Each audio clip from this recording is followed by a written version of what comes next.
Dans une gare, un incendie s'est déclaré. Juste au moment où le train est arrivé, un squelette enflammé en est sorti. Le protagoniste, Shinra, voulait prouver sa valeur, mais avant qu'il puisse agir.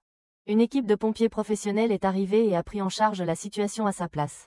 Utilisant uniquement du matériel spécialisé et des compétences supérieures, ils ont réussi à maîtriser ce qui était appelé un infernal. Juste au moment où ils ont terminé le travail, Shinra a remarqué une lampe sur le point de tomber et a utilisé ses capacités pour se précipiter en avant et sauver la sœur du groupe de pompiers.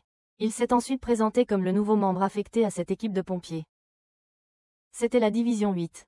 Shinra a ensuite été amené à la base de cette équipe, qui, au lieu d'être une installation officielle, était en réalité une église. À l'intérieur, il a rencontré le capitaine, Obei, et le lieutenant à lunettes, Inawa. Lorsqu'Obei a demandé pourquoi Shinra souriait sur sa photo, Shinra a expliqué qu'il avait une condition qui faisait que ses muscles faciaux se contractaient quand il était nerveux, le faisant sourire de manière incontrôlable. Obei, sceptique, s'est penché pour vérifier, et en effet, il a réalisé que Shinra devait avoir été grandement mal compris à cause de cette condition. Lorsqu'on lui a demandé pourquoi il avait choisi de devenir pompier, Shinra a dit qu'il voulait être un héros. Cependant, Inawa savait que Shinra avait été appelé un diable, en raison de sa connexion à un incident de son enfance. Shinra a ensuite été présenté à 2 membres féminins, Sœur Iris et Maki. Sœur Iris le remercia de lui avoir sauvé la vie, mais Shinra le voyait simplement comme quelque chose qu'un héros devrait faire. Maki ne cessait de taquiner la sœur, ce qui agaçait Inawa. Maki avait également modifié un pantalon pour mieux convenir aux capacités de Shinra. Être près des filles rendait Shinra nerveux, et Obei a commencé à dire des choses aléatoires pour le taquiner, ce qui a poussé Inawa à jeter un dossier dans une boîte en métal, exigeant qu'ils soient tous les deux sérieux. Obei a ensuite expliqué le phénomène se produisant chez les humains. Se sont soudainement enflammés et sont devenus des infernaux. Personne ne connaissait la cause. La seule chose connue était que les infernaux avaient un seul but, brûler tout. Leur mission était de mettre les infernaux au repos, de sauver leur âme et de découvrir la raison de leur existence. Cette nuit-là, Shinra se remémorait sa mère et son jeune frère, tous deux décédés dans un incident lié au feu. Ses proches ont refusé de l'accueillir, croyant que ses capacités étaient responsables de leur décès. Ils ont également mal compris son état et ont supposé qu'il souriait à leur perte. Soudain, une alarme a retenti et Shinra a été immédiatement appelé à répondre à un incendie. En route, l'anime nous a présenté la structure de pouvoir. Inawa et Maki étaient des pyrokinétiques de 2e génération. Tandis que Shinra était un pyrokinétique de 3e génération. L'équipe est arrivée sur les lieux dans un véhicule blindé. Le mari de la victime a supplié Sœur Iris d'aider sa femme à passer paisiblement. L'équipe est ensuite entrée sur le site, et Shinra, face aux flammes, a rappelé des éclairs de feu de son passé. La pression montait sur lui, et lorsque Maki s'est éloigné, les flammes, il a été projeté et a perdu connaissance. Il se souvenait que sa mère lui avait dit de courir, et comment il avait été le seul à rester. Après l'incendie, méprisé par la société et blâmé pour la tragédie. Cependant, à l'époque, il avait aussi ressenti la présence d'une autre entité dans le feu, qu'il croyait être la véritable cause de la mort de sa mère et de son frère. Il jura de retrouver cet être et de le faire payer. Inawa l'a alors réveillé, et il a décidé de continuer. Face à l'infernal, Shinra a constaté que c'était trop rapide, nécessitant que toute l'équipe coordonne ses efforts pour le ralentir et créer une ouverture pour lui. Une fois qu'il avait renforcé sa détermination, il s'est lancé en avant en utilisant ses capacités lui ont permis de donner un coup puissant à l'enfer, le mettant hors d'état de nuire. Il a ensuite été remercié par le mari et loué par les spectateurs. Cela marquait sa première étape vers devenir vraiment un héros. Le lendemain, la division 8 a accueilli un nouveau recrue. Obei a informé Shinra que lui et le nouveau participeraient à un concours pour de nouveaux soldats du feu. Essentiellement un test de force entre eux. Avec eux, Obei serait là pour les encourager. En sortant, Shinra est tombé sur la nouvelle recrue, qui s'est avérée être la personne qu'il détestait le plus de ses jours d'entraînement. Les deux ont immédiatement voulu se battre, alors ils ont décidé de régler ça dehors. Pendant ce temps, Maki faisait quelques tours pour Sœur Iris. Elle pouvait créer des esprits de feu, mais contrairement à Shinra, qui pouvait générer et contrôler le feu, elle devait d'abord allumer une flamme avant de pouvoir la manipuler. À ce moment-là, les 2 jeunes hommes se sont précipités l'un vers l'autre. L'autre gars s'est présenté comme Arthur, brandissant une épée, dont la lame était faite de feu généré par ses capacités. Ces deux-là avaient effectivement étudié ensemble, mais ils se détestaient ouvertement simplement. Parce que Shinra considérait le titre auto-proclamé d'Arthur de roi de la nuit comme rien de plus qu'une folie sauvage. Arthur essayait de paraître cool et posé, mais en réalité, c'était juste un imbécile. Pourtant, Shinra était agacé qu'un gars aussi naïf soit d'une certaine manière populaire. Entendant le tumulte, Inawa arriva, et personne n'osait causer des problèmes devant lui. Il éteignit immédiatement l'esprit de feu de Maki parce que les soldats du feu n'étaient pas censés jouer avec le feu. Arthur montra un léger manque de respect envers Inawa, et tout le monde pensait qu'il était condamné, mais étonnamment, Inawa laissa passer. Il voulait tester leur capacité, alors il désigna Maki comme leur adversaire et leur dit de donner le meilleur d'eux-mêmes, car elle était une soldate et pouvait se débrouiller. Shinra, trop confiant, a fini par voir ses propres flammes manipulées par Maki, qu'il a ensuite frappé hors du bâtiment. Il a à peine réussi à retrouver son équilibre et à atterrir en toute sécurité. Arthur, croyant qu'il ne tomberait pas si facilement, a dégainé sa lame plasma, que Maki ne pouvait pas facilement manipuler puisqu'il s'agissait d'une flamme électromagnétique. Cependant, elle a rapidement déchiffré ses techniques de combat, le forçant à s'agenouiller, avant de lui asséner un puissant coup de pied au visage. Arthur l'a traité de gorille, et lorsque Shinra s'est approché, il a aussi remarqué que son visage ressemblait à celui d'un singe, ce qui l'a mise dans une rage folle, au point qu'elle les a tous les deux mis hors d'état de nuire. Utilisant ses capacités à un niveau avancé, elle transforma toute leur flamme en esprit de feu, et les fusionna en un plus grand, forçant les deux à se rendre. Cependant, peu importe la taille d'un esprit de feu, Anawa pouvait toujours l'éteindre. Ensuite, les deux furent emmenés manger par le capitaine Obei. Sur le chemin du retour, Shinra se demanda si Obei s'énervait un jour, remarquant à quelle vitesse il était devenu ami avec Arthur. Plus tard, Shinra fut emmené tester du matériel, tandis que Arthur, confiant dans son épée, ne voyait pas la nécessité d'en avoir. Obei exprima son désir de recruter un ingénieur bientôt. Comme l'entretien de l'équipement prenait du temps, il portait plus de 30 kg de matériel chaque fois qu'il sortait. Soudain, une alarme retentit à nouveau, et toute l'équipe fut dépêchée. Comme la mission se déroulait dans un quartier résidentiel, Obei remit une hache à Shinra, l'instruisant à limiter l'utilisation de ses capacités, et à s'assurer que les civils ne voyaient pas leurs armes. À leur arrivée, ils trouvèrent une fille qui semblait être la fille de la victime. Sa mère avait décédé il y a 2 ans, et maintenant son père était devenu un infernal. Les deux recrues dégainèrent leurs armes, mais furent immédiatement mises de côté par Obei pour des raisons de discipline. Il leur rappela que, bien que leur travail soit extérieurement présenté comme aidant les infernaux à reposer en paix, en réalité, c'était semblable à tuer des gens. Ainsi, ils devaient éviter de laisser les familles des victimes voir leurs armes pour les empêcher de mal comprendre leur rôle et de perdre foi en les soldats du feu. Soudain, une silhouette suspecte passa, dispersant une étrange poudre qui intensifiait les flammes. Le feu semblait prendre un visage, fixant Obei et les deux recrues.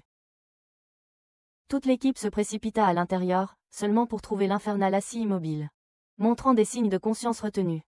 Malgré cela, il devait le libérer de sa souffrance. Arthur a pris ses responsabilités et a mis l'enfer au repos en paix. Cependant, la maison a de nouveau été affectée par la poudre mystérieuse, accélérant son effondrement.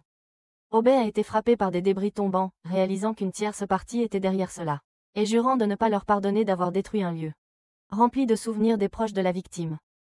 Après la mission, l'équipe est revenue, et Obei a remis à la fille survivante les photos restantes de sa famille. Cette nuit-là, les deux recrues étaient allongées dans leur couchette, discutant de la nature de leur travail, alors que cela semblait d'une certaine manière en surface, en le vivant de première main à révéler l'immense responsabilité qu'ils portaient. À ce moment-là, nous avons vu le coupable derrière la poudre mystérieuse. Il a ordonné à une autre personne de rassembler des informations sur la division 8. Il a été révélé qu'Obei avait autrefois reçu 2 médailles d'honneur, mais elles ont été révoquées parce qu'il a priorisé sauver des vies plutôt que de compléter des missions. Le lendemain, Shinra et Arthur sont arrivés à la compétition des pompiers débutants.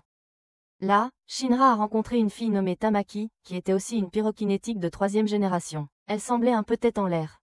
Pendant ce temps, Maki a reconnu les 3 mascottes du quartier général de la brigade des pompiers. Shinra a trouvé étrange que l'une d'elles ait l'air presque humaine. À quoi Maki a expliqué que c'était le chien à visage humain. Il ne comprenait pas ce que Maki trouvait mignon dans cette chose. Et l'allié du méchant était ici pour observer Shinra. Soudain, Shinra aperçut le capitaine qu'il avait sauvé lors de l'incendie il y a quelques années. Alors il courut lui demander, mais l'homme se détourna. Shinra le suivit, mais Tamaki bloqua son chemin car cet homme était son capitaine. À cause de sa tenue, Shinra touchait accidentellement ces endroits gênants. Plus tard, il retrouva le capitaine, mais l'homme affirma que, avec autant d'incendies chaque année, il ne pouvait pas se souvenir de Shinra. Cependant, Shinra savait qu'il cachait quelque chose. La compétition des recrues a alors commencé, et les participants ont dû s'élancer dans un bâtiment et approcher l'enfer à l'intérieur. Pendant que tout le monde courait, Shinra s'est envolé pour gagner du temps, ce qui a agacé Arthur, qui détestait toujours ses tactiques sournoises. À l'intérieur, Shinra est tombé sur le méchant, qui avait déjà neutralisé les 2 pompiers responsables du test. L'homme connaissait le feu de Shinra d'il y a 12 ans. Et était même prêt à lui donner quelques indices à ce sujet. Shinra a attaqué, mais l'homme a esquivé tout. Puis, il a répandu cette poudre étrange, enflammant et flamme, forçant Shinra à se mettre en défense. Le méchant frappa alors la main de Shinra avec une attaque. Aies voyant Shinra toujours sourire, il décida de lui donner un indice que le petit frère de Shinra était toujours en vie. Puisque le corps de son frère n'avait jamais été retrouvé à l'époque, Shinra soupçonnait que le capitaine cachait quelque chose sur son frère. Le méchant lui proposa un marché, abandonner le chemin. Un héros et rejoindre le chemin d'un diable à ses côtés. Ayant sûr, Shinra refusa et commença à attaquer plus rudement, forçant le méchant à le prendre au sérieux. Entre-temps, Arthur et Tamaki étaient également entrés sur la scène, donc le méchant a décidé de s'échapper tôt. Tous deux pensaient qu'il faisait partie des organisateurs du test, et quand Shinra a essayé de expliquer, ils ne l'ont pas cru et ont pensé qu'il essayait de prendre tout le crédit. Tous les 3 ont alors combattu ensemble, mais le méchant a riposté avec une pluie de poudre de cendres. Il a ensuite dispersé toute la poudre et a donné à Shinra une dernière chance s'il le voulait. Il pouvait encore changer de camp avant de disparaître. Après cela, Shinra a demandé à Arthur de percer un trou dans le plafond. Mais quand le morceau n'est pas tombé, Tamaki a dû utiliser ses capacités pour l'expulser. Les 3 d'entre eux se sont alors accrochés à Shinra et se sont échappés. Comme Shinra ne pouvait porter que 2 blessés, le capitaine est intervenu pour porter Tamaki. Pendant qu'Arthur était pris dans un filet de sécurité en dessous, il a quand même fini aplati au sol. Le capitaine a remercié Shinra d'avoir sauvé Tamaki et est ensuite parti. Cette nuit-là, Shinra a demandé à Obe si la brigade des pompiers cachait quelque chose. Obe a été contraint de dire la vérité. La brigade des pompiers était contrôlée par 3 factions différentes. Les divisions 1 et 2 étaient sous le contrôle de 2 forces distinctes, tandis que la division 4 a été influencée par une division industrielle majeure, la même entreprise qui fournissait leur équipement de lutte contre l'incendie. Comme les divisions cachaient généralement des informations les unes aux autres, au moins l'une d'elles avait probablement découvert la véritable nature des infernaux. Obe voulait tout révéler, et Shinra voulait l'aider, espérant découvrir la vérité sur son passé. Quelques jours plus tard, l'église annonçait qu'une pluie abondante arrivait.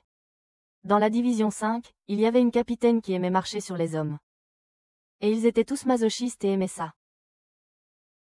Lorsqu'elle a entendu parler d'une mission sous la juridiction de la division 8, elle a décidé d'intervenir.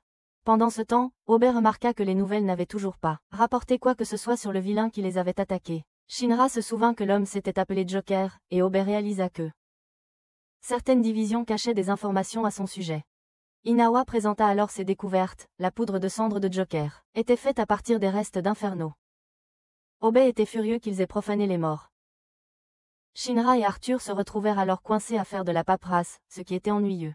Soudain, ils reçurent un appel pour une mission de sauvetage. Un chien était coincé dans un arbre. Bien que ce fût une tâche mineure, c'était mieux que de la paperasse, alors Shinra décida d'y aller puisque ses capacités facilitaient les choses. Mais lorsqu'il arriva, il fut choqué de découvrir que le chien était en fait la mascotte à visage humain, Mamoru.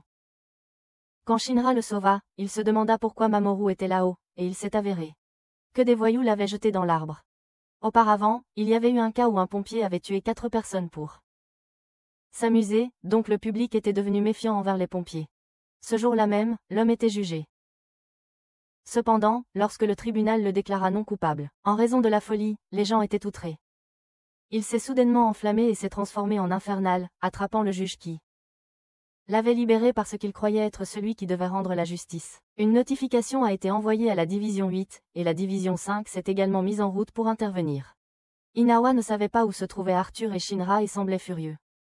Il est monté dans un véhicule et s'est dirigé vers Shinra, lui informant que lui et Arthur avaient intérêt à revenir immédiatement, sinon il allait leur casser les jambes pour qu'il ne s'enfuient pas à nouveau. Les 2 jeunes hommes se portaient mutuellement tout en volant vers Inawa, qui leur a ordonné de se rendre d'abord au palais de justice pour maîtriser l'infernal. Les 2 se précipitèrent et frappèrent la mâchoire de l'infernal, le maintenant au sol jusqu'à l'arrivée de l'équipe du capitaine Obe. Tout le monde était surpris de voir un infernal encore conscient. Il voulait se rendre, pensant qu'il serait épargné, mais bien sûr, Inawa n'avait aucune intention de laisser vivre une telle vermine. L'infernal décida alors de fuir, forçant Obe à envoyer Shinra à sa poursuite. Obe ordonna à Shinra de l'éliminer sans hésitation, car le laisser en vie mettrait en danger encore plus de personnes. Il dit à Shinra de ne pas écouter ce que elle, Infernal, avait à dire, alors Shinra se contenta de le poursuivre. La poursuite les mena au cœur de la ville, où l'Infernal clamait que c'est Meurtre était pour équilibrer les vies qu'il avait autrefois sauvées en tant que pompier. Mais Shinra s'en fichait et continuait à le frapper. Il décida de mettre fin à l'Infernal sans attendre que sa sœur lui offre des prières, mais l'Infernal supplia d'abord pour une prière. Juste au moment où Shinra s'apprêtait à obéir, l'Infernal tenta de le mordre. Alors Shinra n'hésita plus et le termina immédiatement. Cependant, la capitaine de la division 5, Hibana, arriva avec ses subordonnés et le retint, planifiant de l'attraper vivant. Elle força Shinra à s'agenouiller et ses hommes le maintinrent au sol, mais Shinra résista parce que elle était arrogante et méprisait les gens. Obe est alors arrivé et Hibana a soutenu que tuer un infernal comme ça était un gaspillage. Cependant, puisque cette zone était sous la juridiction de la Division 8, elle n'avait pas d'autorité ici. Néanmoins, elle a insisté pour ramener l'infernal pour des recherches afin de découvrir les secrets des infernaux. Obe a accepté de la laisser l'emmener seulement si elle partageait ses découvertes, et elle a accepté. Puis, un troisième génération de la Division 5, Toru, a insulté Obe en disant qu'il était impuissant. Cela a mis en colère Shinra et Arthur, qui étaient prêts à se battre, mais Maki est arrivé et a donné un coup de poing à Toru. Tout le monde dans la Division 8 appréciait sa façon de gérer les choses. Avec cela, la Division 5 est partie. Plus tard, davantage de détails sur le passé de Sœur Iris ont été révélés. Elle avait autrefois vécu dans la même église que le capitaine Hibana. Alors qu'il se purifiait, Shinra est passé par là. Bien qu'il l'ait vue par accident, il a remarqué qu'elle semblait troublée. Alors il s'est excusé et lui a demandé si quelque chose n'allait pas. Cependant, elle n'a rien dit et lui a simplement dit de continuer à s'entraîner. Plus tard, le capitaine et le vice-capitaine ont rassemblé tout le monde car ils voulaient que Shinra et Arthur deviennent plus forts, non seulement pour sauver des vies, mais aussi pour faire face à d'autres divisions qui les ciblaient. Mais personne ne prêtait attention à Inawa, alors il a sorti une arme et a tiré sur Shinra dans la jambe. Shinra a ressenti la douleur mais a supposé que c'était un pistolet à air. Cependant, c'était une vraie arme. Inawa venait de contrôler la force pour que ça fasse mal mais sans causer de blessures permanentes. Mais leurs futurs ennemis seraient encore plus coriaces. Probablement composés de deuxième et troisième génération. Inawa jura de faire passer les recrues par l'enfer. Arthur s'entraîna ensuite avec Maki, pendant que Shinra voulait en savoir plus sur le capitaine Hibana. On disait qu'elle venait de ce grand conglomérat industriel. Et qu'elle avait gravi les échelons jusqu'à son poste actuel. Elle menait également des recherches sur les infernaux et vendait illégalement des informations. Shinra et Arthur voulaient tous deux faire tomber la Division 5 pour obtenir leurs renseignements. Mais Shinra voulait surtout le faire pour se venger. Cette nuit-là, le capitaine Hibana torturait sans relâche l'infernal. Pendant ce temps, Shinra réfléchissait à la façon dont Sœur Iris avait agi de manière étrange depuis sa rencontre avec Hibana. Il en parla à Arthur, mais Arthur n'avait aucune idée. Soudain, Maki est arrivé et a rapporté que Sœur Iris avait disparu. Elle était allée à l'installation de la Division 5 pour rencontrer Hibana, suppliant de mettre fin à ses expériences car elle violait les lois divines. Mais Hibana ne se souciait plus, elle a brûlé les affaires d'Iris et a déclaré que les dieux n'existaient pas, seulement des démons comme elle. Elle a lancé à Iris une autre tenue et lui a dit qu'elle resterait là, l'utilisant comme appât pour attirer la Division 8. Shinra a été le premier à trouver son chemin là-bas, provoquant une perturbation à l'extérieur, forçant toute la Division 5 à se mobiliser contre lui. Mais peu après, le reste de la Division 8 est arrivé. Sauf Obe, qui n'a pas rejoint cette mission. Inawa et les autres s'occuperaient des choses à l'extérieur pendant que il ordonnait à Shinra d'entrer et de trouver Sœur Iris. Arthur s'est précipité pour un combat rapproché tandis qu'Inawa fournissait un feu de couverture, ajustant ses tirs avec soin pour causer de la douleur mais sans infliger de blessures graves. Pendant ce temps, Maki a interrogé les ennemis capturés pour les forcer à révéler l'emplacement du centre de recherche. Pendant ce temps, Arthur a accidentellement rencontré l'un des membres clés de la Division 5, qui avait pris le contrôle de l'Infernal et l'avait amené à combattre Arthur. Du côté d'Inawa et Maki, Toru a libéré du gaz dans ballon et les lança pour créer des explosions. Les deux se sont abrités derrière une caisse, et Inawa a demandé à Maki de vérifier leur position. Une fois qu'elle l'a localisé, Inawa a tiré plusieurs balles, manipulant les étincelles en plein air pour les rediriger vers Toru. Juste au moment où il finissait de s'occuper de lui, les trois anges de la Division 5 sont apparus. Arthur luttait contre l'Infernal, qui avait devenu plus fort et avait des flammes plus grandes à cause d'une injection. Pendant ce temps, Hibana a appris que tous ses subordonnés étaient engagés dans des combats. Mais Obe était toujours introuvable. Elle voulait être la seule à connaître la vérité au sujet des infernaux et ne laissait personne intervenir. Arthur continuait à recevoir des coups de l'Infernal et se sentait étrangement faible, mais l'Infernal croyait que c'était simplement une question de différence de pouvoir écrasante. Cependant, Arthur réalisa bientôt qu'il tenait son épée dans sa main gauche alors qu'il était droitier. Au moment où il changea de main, il mit fin à l'Infernal d'un seul coup. L'officier de la division 5 qui regardait était stupéfait par la force absurde d'Arthur. Inawa et Maki ont également abattu les 3 anges. Inawa n'était pas sûr de combien d'autres groupes comme cette division. 5 ils avaient, mais il semblait qu'ils avaient traité avec tous. Il a décidé de laisser le chaos à Shinra pendant qu'il cherchait des documents de recherche. Shinra, maintenant à l'intérieur, a rencontré un autre trio, et les a vaincus en un seul mouvement avant de continuer. Il a finalement atteint Hibana et l'a défié une fois de plus. Elle s'est moquée de lui, le qualifiant d'insignifiant, prétendant qu'il ne pourrait même pas la toucher. Encore une fois, elle l'a submergé, le forçant au sol. Elle a révélé qu'elle avait ajusté sa température corporelle pour simuler une fièvre, le rendant trop faible pour résister. Mais maintenant qu'il comprenait son pouvoir, il s'est relevé. Déclarant que l'entraînement de Inawa était bien plus sévère que cela, Hibana trouvait ennuyeux de vaincre quelqu'un sans résistance, alors elle décida de se battre sérieusement. Elle lança des flammes sur Shinra, mais quand il chargea, elle utilisa à nouveau son truc de manipulation de chaleur. Elle se moqua, disant qu'il était encore trop naïf pour se prétendre héros. Elle créa ensuite un arbre de cerisier en flammes, où chaque pétale qui le touchait le brûlerait. Sœur Iris tenta de raisonner avec elle, l'exhortant à prier les dieux. Mais Hibana se moqua, affirmant qu'elle n'avait jamais cru aux dieux. Elle se souvint du moment où un infernal est apparu dans leur église, ne laissant en vie qu'elle et Iris. À partir de ce moment, elle abandonna sa foi, considérant ses pouvoirs comme démoniaques plutôt que divins. Shinra se leva à nouveau, refusant de se laisser tomber. Hibana l'enferma dans des pétales enflammés, mais il resta debout, déterminé à la vaincre quoi qu'il arrive. Elle rejeta l'idée des héros comme une absurdité et tenta de le faire tomber à nouveau, mais cela ne fonctionna plus. Shinra chargea et la frappa, déclenchant un souvenir de son passé dans l'église. À l'époque, Hibana avait utilisé ses capacités combinées, avec des composés chimiques pour créer des flammes colorées. Elle voulait qu'Iris, qui se cachait, sorte et les voie. Sœur Iris avait demandé à tout le monde de rentrer et avait exhorté Hibana à ne pas abuser de ses pouvoirs, croyant qu'ils étaient un don des dieux. Elle avait un jour demandé à Hibana de lui montrer à nouveau des fleurs de flamme, mais seulement après qu'elle ait surmonté sa nature timide. Puis, la catastrophe de feu a frappé. À partir de ce moment, Hibana a abandonné le concept de Dieu et a considéré ses capacités comme purement démoniaques. Elle a ensuite recherché des infernaux et a vendu des informations à le conglomérat qu'il a élevé au rang de capitaine. Lorsqu'elle a repris conscience, Iris a continué de raisonner avec elle. Et Shinra lui a dit qu'il deviendrait un vrai héros. Si jamais elle avait besoin d'aide, il serait là. Hibana a légèrement rougi et a finalement tenu sa vieille promesse, en montrant à Iris les fleurs de feu, car elle n'était plus timide. Les 3 sont ensuite sortis et ont vu que Inawa avait bien pris soin de la compagnie 5. Iris a proposé d'organiser une fête pour réconcilier les deux côtés, et Hibana a accepté. Il ne savait pas pourquoi elle acceptait si facilement, mais elle avait admis qu'elle avait quelque peu pris goût à Shinra. Obei avait fini de se préparer à partir quand il a entendu la nouvelle que ses subordonnés avaient déjà terminé de se battre. Le lendemain, les 2 brigades ont organisé une fête. Ils considéraient l'attaque de la nuit dernière comme un véritable exercice de combat. Tout le monde dans la division 5, après avoir reçu une sévère correction, craignait que dans le futur, ils doivent endurer davantage sous le prétexte d'un véritable combat. Cependant, Shinra avait vraiment gagné l'affection d'Hibana, et elle l'a même nourri.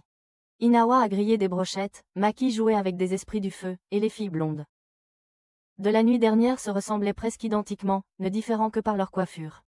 Arthur a parcouru les lieux pour éliminer tous les esprits du feu sous les ordres de Inawa. Cet après-midi, Hibana a directement dit à Obei que la division 5 ne l'aiderait toujours pas. Seulement elle le ferait car elle avait autrefois été corrompue par les ténèbres de ce monde, jusqu'à ce que Shinra l'aide à réaliser la chaleur de la flamme de la justice. Obei a également admis que Shinra était en effet le héros de la division 8, et il n'avait pas abandonné son enquête sur les autres brigades.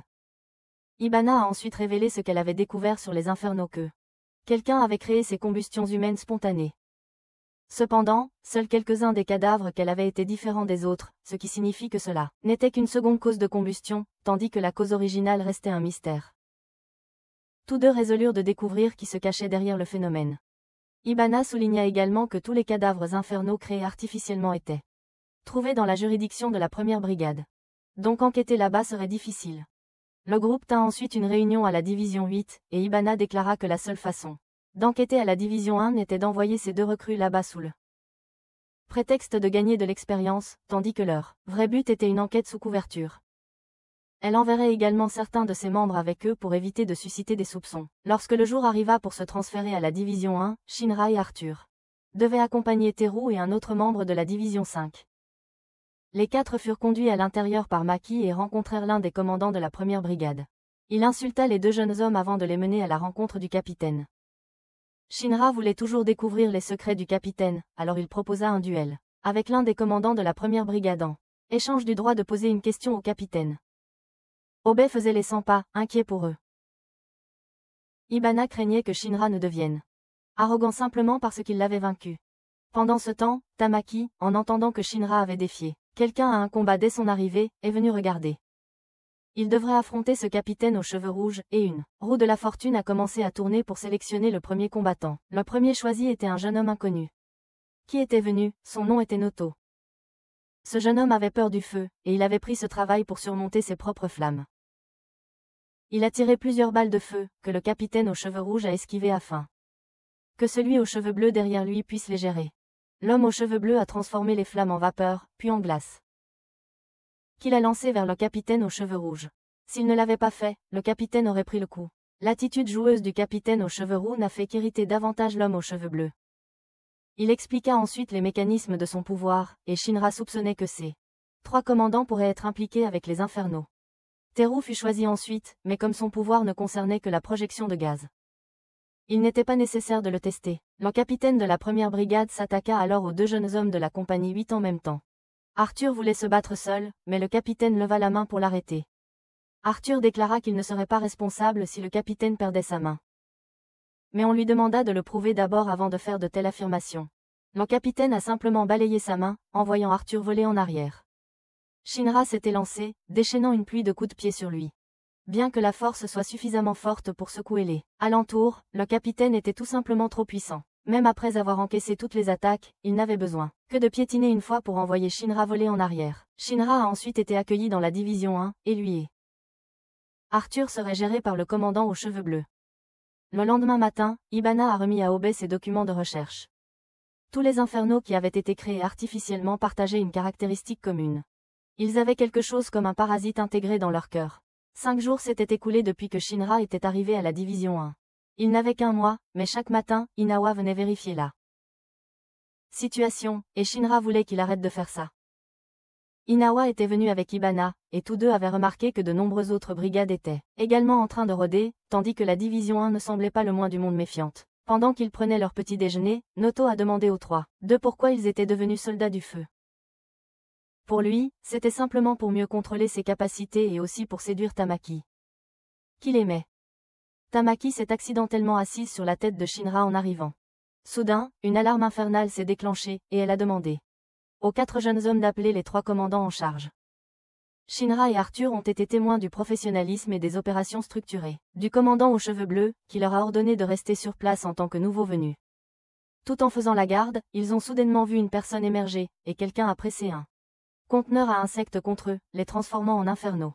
Shinra a immédiatement poursuivi le coupable, et avec Arthur, ils ont découvert à la scène les commandants aux cheveux rouges et bleus. Arthur a failli laisser échapper quelque chose, mais Shinra l'a arrêté. Lui, en inventant une excuse selon laquelle il s'était perdu. De retour dans leur quartier, Shinra expliqua que ces 2-là étaient désormais suspects, et que toute action imprudente pourrait conduire à leur exécution sur place. Ainsi, il devait enquêter sur chaque commandant, en commençant par celui aux cheveux rouges. Cependant, ils se rendirent d'abord dans la chambre du commandant aux cheveux bleus car Shinra avait organisé Noto pour l'attirer dehors, en lui promettant d'obtenir le numéro de Tamaki.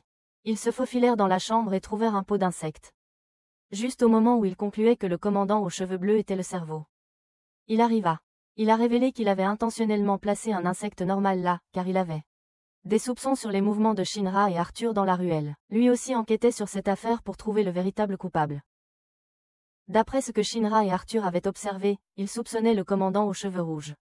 Il y a 2 mois, il y a eu un incident où plusieurs enfants se sont transformés simultanément en infernaux, et il avait découvert un insecte sur les lieux.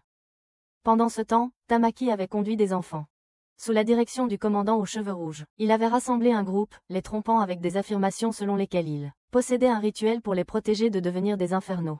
Il voulait que Tamaki parte, mais elle insistait pour rester, le conduisant à la retenir jusqu'à ce qu'elle perde connaissance. Il a ensuite pressé un insecte contre la mer, la transformant en infernale.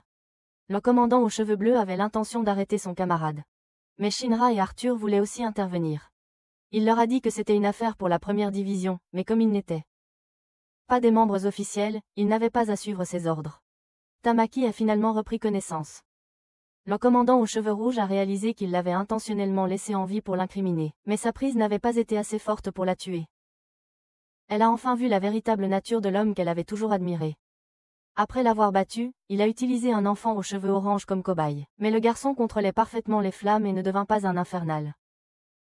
Il se prépara alors à expérimenter sur les 4 autres enfants. Tamaki cria à l'aide, ce qui permit à Shinra de les localiser. Juste au moment où le commandant aux cheveux rouges allait tuer Tamaki, Shinra intervint en lui donnant un coup de pied au visage. À ce moment-là, Tamaki semblait avoir trouvé un nouvel idole. Cependant, Shinra baissa sa garde et fut repoussé par le commandant aux cheveux rouges. Shinra répliqua avec un coup de pied enflammé au visage, mais le commandant alluma ses propres flammes et contre-attaqua avec un coup de poing. Shinra dut le repousser en le kickant, surprenant Tamaki, qui n'aurait jamais cru qu'il pourrait tenir tête à un commandant. Le commandant aux cheveux rouges remarqua que son insecte réagissait à Shinra et comprit que Shinra était celui qu'il cherchait. Il révéla que Shinra était une flamme née des dieux, un feu divin destiné à guider l'humanité. Il avait expérimenté sur de nombreux enfants à la recherche de cette flamme spéciale, sans jamais penser que Shinra serait celui qui la posséderait. Furieux, Shinra lui lança un autre coup de pied, mais le commandant l'a projeté vers Tamaki, s'excusant. Shinra se retourna pour reprendre le combat, mais le commandant attaqua avec des flammes, qui se répandirent derrière Shinra et brûlèrent les vêtements de Tamaki. Distrait, Shinra fut à nouveau frappé vers elle. Elle lui dit de l'ignorer et de se concentrer sur la victoire, le suppliant de vaincre son commandant. Conscient de la différence de puissance de feu, Shinra croyait toujours qu'il pouvait gagner. Il se lança en avant avec un coup de pied, mais le commandant le bloqua, forçant Shinra à éviter. Il fit ensuite un flip vers le bas, délivrant un coup de pied arrière qui propulsa le commandant dans les airs, suivi de 2 frappes supplémentaires. Évitant une attaque, il monta sur le toit et a délivré un coup de pied écrasant à la tête du commandant. Pendant ce temps, Tamaki courut pour protéger les enfants. Shinra approchait de sa limite, ayant brûlé de l'oxygène pendant une longue période. Pourtant le commandant aux cheveux rouges peinait encore à se relever. Il avait enfin trouvé celui dont l'évangéliste avait besoin. Shinra exigea de savoir qui était l'évangéliste. Le commandant révéla que son organisation essayait de créer davantage d'êtres comme lui, augmentant le nombre d'infernaux pour engloutir le monde dans les flammes, transformant la terre en un second soleil. Il mentionna également que l'évangéliste lui avait enseigné une leçon depuis son enfance. Ce qui a amené Shinra à soupçonner que cette personne pourrait avoir enlevé son petit frère. Il avait l'intention de brûler tout son corps pour entraîner Shinra avec lui avant d'atteindre sa limite. Mais l'homme aux cheveux bleus est arrivé et l'a gelé.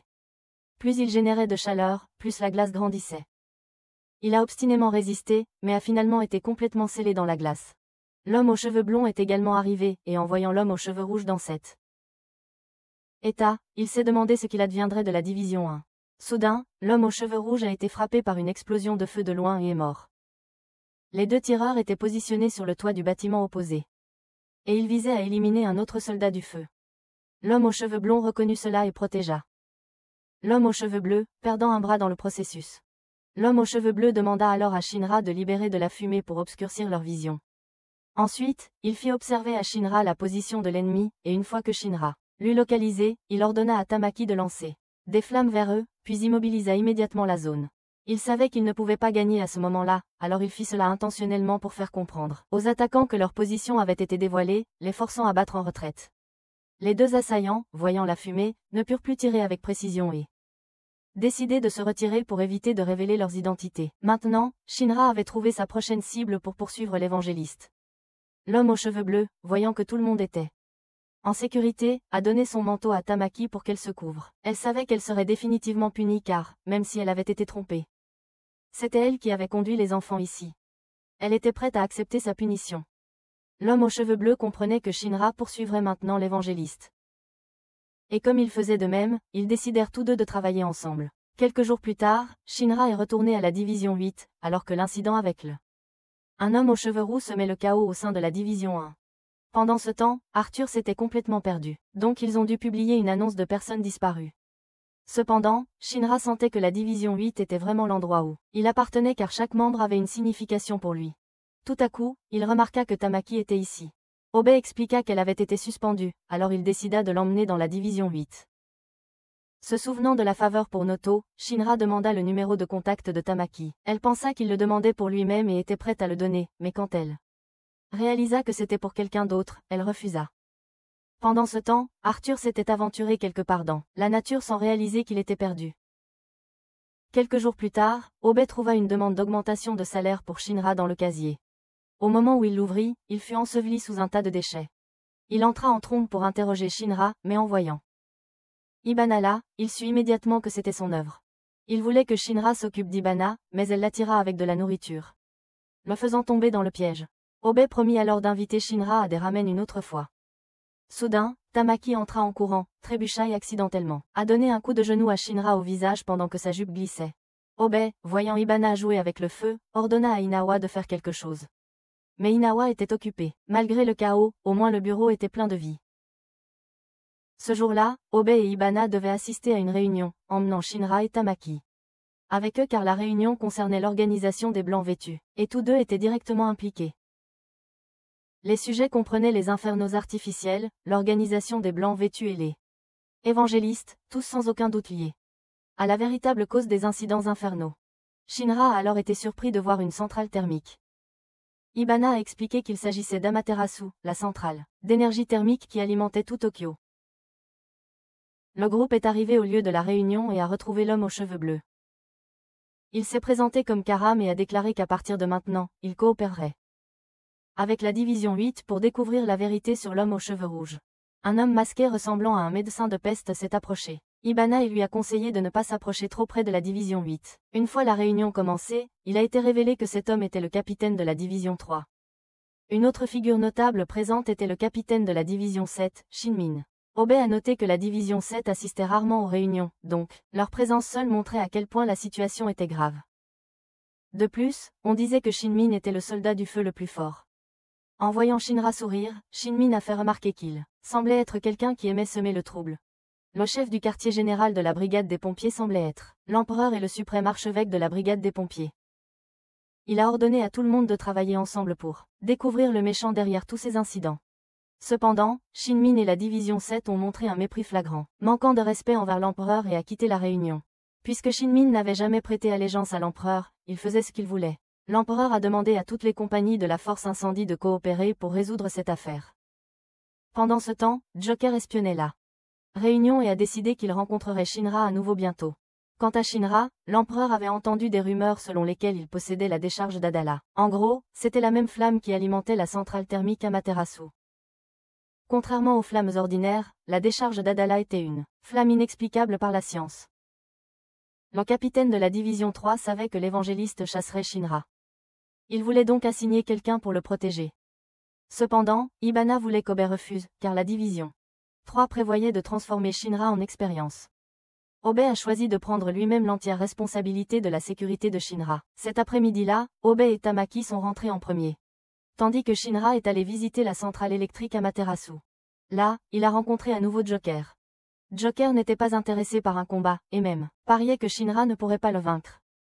Au lieu de cela, il est venu donner à Shinra une récompense pour s'être rapproché de la vérité. Il a révélé que si Shinra continuait à chercher l'évangéliste, il retrouverait son frère cadet.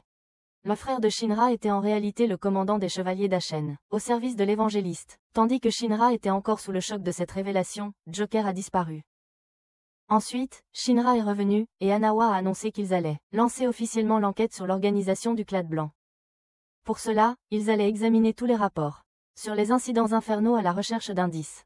Ils ont passé toute la journée à lire, mais tout le monde a remarqué que Shinra semblait un peu étrange. Cependant, Shinra était plus concentré à embêter Arthur. Il savait qu'Arthur ne tiendrait pas longtemps dans ce genre de travail, alors il attendait qu'il s'effondre. À la tombée de la nuit, Arthur était sur le point de s'épuiser, alors ils décidèrent de faire une pause. Les deux filles allèrent cuisiner quelque chose, mais Hanawa se sentait mal à l'aise. Soudain, Tamaki cria qu'elle ne portait qu'un tablier. Shinra trouva cela complètement prévisible, tandis qu'Hanawa dit à Maki d'emmener Tamaki se changer, les laissant lui et Shinra cuisiner à la place. Hanawa sentit que quelque chose pesait sur l'esprit de Shinra, alors il lui dit de faire confiance à la division 8. Shinra aimait vraiment cette division et n'avait aucune plainte à son sujet. Plus tard, Shinra a appelé tout le monde pour manger, et Arthur s'était enfin remis. Obé a demandé à Hanawa ce qu'il pensait de Shinra, car il craignait que Shinra soit sous pression à cause des incidents récents avec la division 5 et la division 1. Cependant, Hanawa pensait que Shinra allait bien.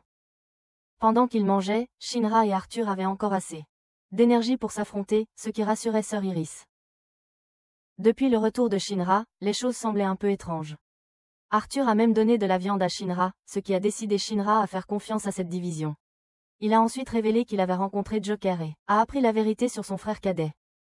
Obe savait que Shinra croyait que son frère était en vie, alors ils ont tous choisi de croire en lui aussi. Hanawa a ensuite ajusté leur plan d'enquête en fonction de l'information que le frère de Shinra était toujours en vie. Le lendemain, certains membres étaient curieux de savoir comment la division 8 avait été formée à l'origine. Alors Obe a demandé à Hanawa d'expliquer. Il y a des années, Hanawa, Maki et un autre ami nommé Toto étaient tous dans l'armée. Maki était la fille d'un général. Malgré sa petite taille, elle s'entraînait 2 fois plus dur que tout le monde. Pourtant, elle vivait encore sous l'ombre de son père. Elle était aussi trop gentille, alors Hanawa pensait qu'elle n'était pas faite pour l'armée. Toto croyait en la foi divine, mais Hanawa, lui, ne le faisait pas, il estimait qu'une arme restait une arme, qu'elle soit bénie ou non. Une nuit, Toto lisait un livre quand il soudainement s'est enflammé et est devenu un infernal. Hanawa n'a pas pu se résoudre à tirer. Alors d'autres sont arrivés et l'ont abattu à sa place. L'arme de Toto a ensuite été transmise à Hanawa. Après cela, Hanawa erra sans but jusqu'à ce qu'il rencontre une équipe de pompiers en intervention. Là, il a rencontré Obe, qui était encore simplement un pompier ordinaire. Obe devait signaler la situation aux soldats du feu. Il y avait 2 infernaux, mais au lieu de diviser leur équipe pour s'occuper des 2, les soldats du feu ont choisi de se concentrer sur le plus agressif. Obe a contesté cette décision, mais ils l'ont écarté, disant qu'en tant que amateur, il n'avait pas le droit de parler contre des professionnels. Obe a alors décidé de s'occuper du second infernal lui-même, et Hanawa a choisi de l'aider. Puisqu'aucun d'eux n'était officiellement pompier, ils seraient punis pour interférence, mais ils étaient tous 2 prêts à accepter les conséquences. Aucun d'eux n'avait beaucoup d'expérience dans la lutte contre les infernaux, mais Hanawa a raconté ce qui était arrivé à son ami. Bien qu'il ne croyait pas en la foi divine auparavant, il a changé d'avis. Obe se fichait de la foi, ce qui comptait pour lui, c'était ce qu'il pouvait faire pour les infernaux. Si la foi pouvait aider les infernaux à reposer en paix, alors il était prêt à y croire. Les 2 ont prié pour l'infernal avant de tirer avec leurs armes. Ensuite, ils ont décidé de se consacrer à aider les autres. Obe a juré de créer une division de la force incendie, et Hanawa lui a dit de le chercher s'il réussissait. 2 ans plus tard, la division 8 a été officiellement établie. À ce moment-là, Hanawa a également recommandé Maki pour l'équipe, croyant que sa gentillesse et son empathie faisaient d'elle une candidate idéale pour être soldat du feu, même si elle n'était pas faite pour l'armée. Maki était heureuse d'apprendre qu'elle avait une place significative ici. Obe a ensuite réaffirmé que l'objectif de leur division n'avait jamais changé depuis sa création, respecter les morts et protéger les vivants. Hanawa a ensuite raconté la première mission de la division 8, qui consistait à gérer un infernal entièrement vêtu de blanc. Ils ont rapidement mis l'infernal au repos, mais il y avait des éléments suspects. Concernant les flammes, un étrange symbole de croix, et une division qui est rapidement arrivée pour nettoyer la scène. Cette division était toujours en opération, et était située dans la juridiction de la division 7. Pendant ce temps, Shinmin de la division 7 patrouillait dans les rues, recevant continuellement des cadeaux des habitants et des invitations pour des boissons. Il a ramené un lot de pâtisseries d'une vieille dame chez lui pour ses 2 plus jeunes sœurs, qui avaient un langage tout aussi grossier que leur frère, sinon pire. Le vice-capitaine l'a informé que la division 8 voulait venir enquêter sur elle. Évangéliste, mais Shinmin voulait les ignorer. Cependant, la division 8 est quand même venue donner un préavis, mais Shinmin n'a pas aimé ça et les a chassés. Il se moquait que des gens se transforment en infernaux parce que il n'avait jamais vu personne se transformer en un auparavant. Juste au moment où il avait fini de parler, une alerte incendie a été signalée, la victime était l'homme même, qu'il avait invité à prendre un verre ce soir-là. Shinmin est allé gérer la situation et a dit à la division 8 de partir avant son retour. Il s'est précipité sur les lieux pendant que les autres restaient en arrière-plan. Il a lancé un objet ressemblant à un balai, qui a éclaté en flammes et a balayé toute une rangée de maisons. Il en a ensuite attrapé un autre et l'a utilisé pour se propulser en avant. D'autres lui ont lancé 4 de plus, lui permettant de détruire encore une rangée de maisons. La vieille dame a commenté qu'ils pouvaient reconstruire leur maison autant de fois que nécessaire.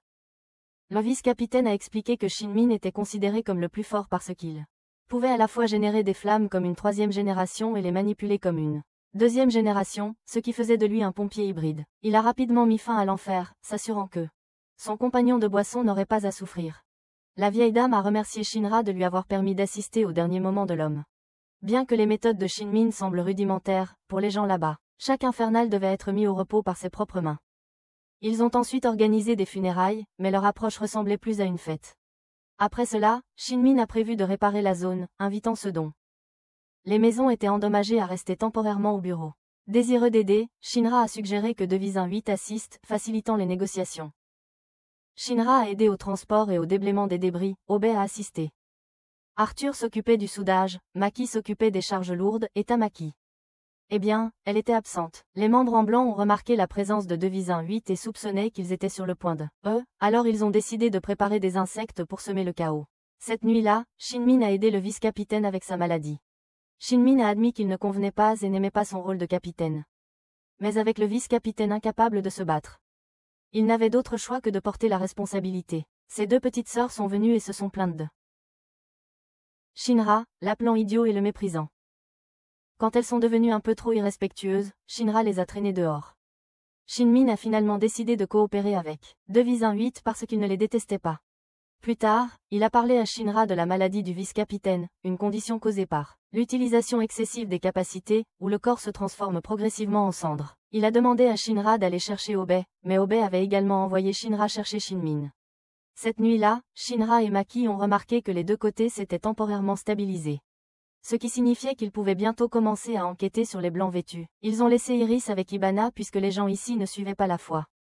Pendant ce temps, Ibana avait également envoyé des gens pour rénover le bureau en punition pour avoir fait des manières autour d'elle. Alors que Shinmin marchait, il a soudainement entendu Obei et Inawa discuter de la création de plus d'infernaux. Furieux, il enflamma les environs et les chassa.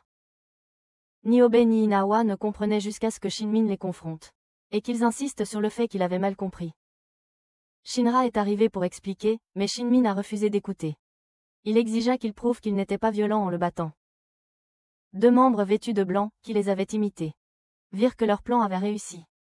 Maki s'élança pour bloquer une attaque, mais Shinmin tira des flammes derrière elle, forçant Shinra à intervenir et à aider. Tous deux furent projetés dans l'eau. Lorsque les balles pleuvaient sur lui, Shinmin les bloquait sans effort.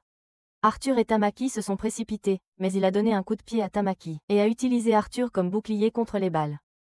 Il a même libéré une attaque de Sword invisible qui, bien qu'invisible, a causé des dégâts significatifs. Obei est revenu avec du matériel pour s'assurer que ce combat était strictement entre les deux leaders.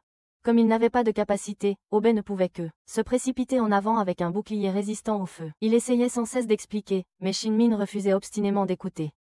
Shinmin a alors lancé 5 armes en forme de balai, rendant le bouclier d'Obei inutile. Obei a utilisé des grenades extinctrices pour créer un écran de fumée et s'est approché de Shinmin. Au moment où il a fait contact, Shinmin l'a retourné. Mais Obei a riposté en lui donnant un coup de tête. Shinra était choqué par la force d'Obei. Soudain, le vice-capitaine de la division 7 est arrivé et a entendu parler du malentendu par les deux petites sœurs de Shinmin.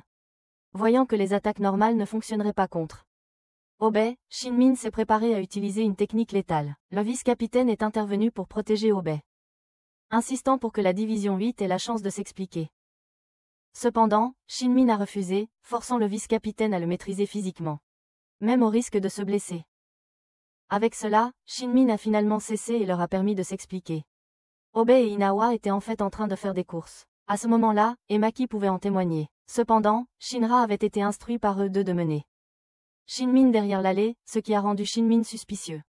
Il a décidé d'épargner l'équipe par respect pour le vice-capitaine, mais a déclaré. Il interrogerait les habitants et s'en occuperait plus tard.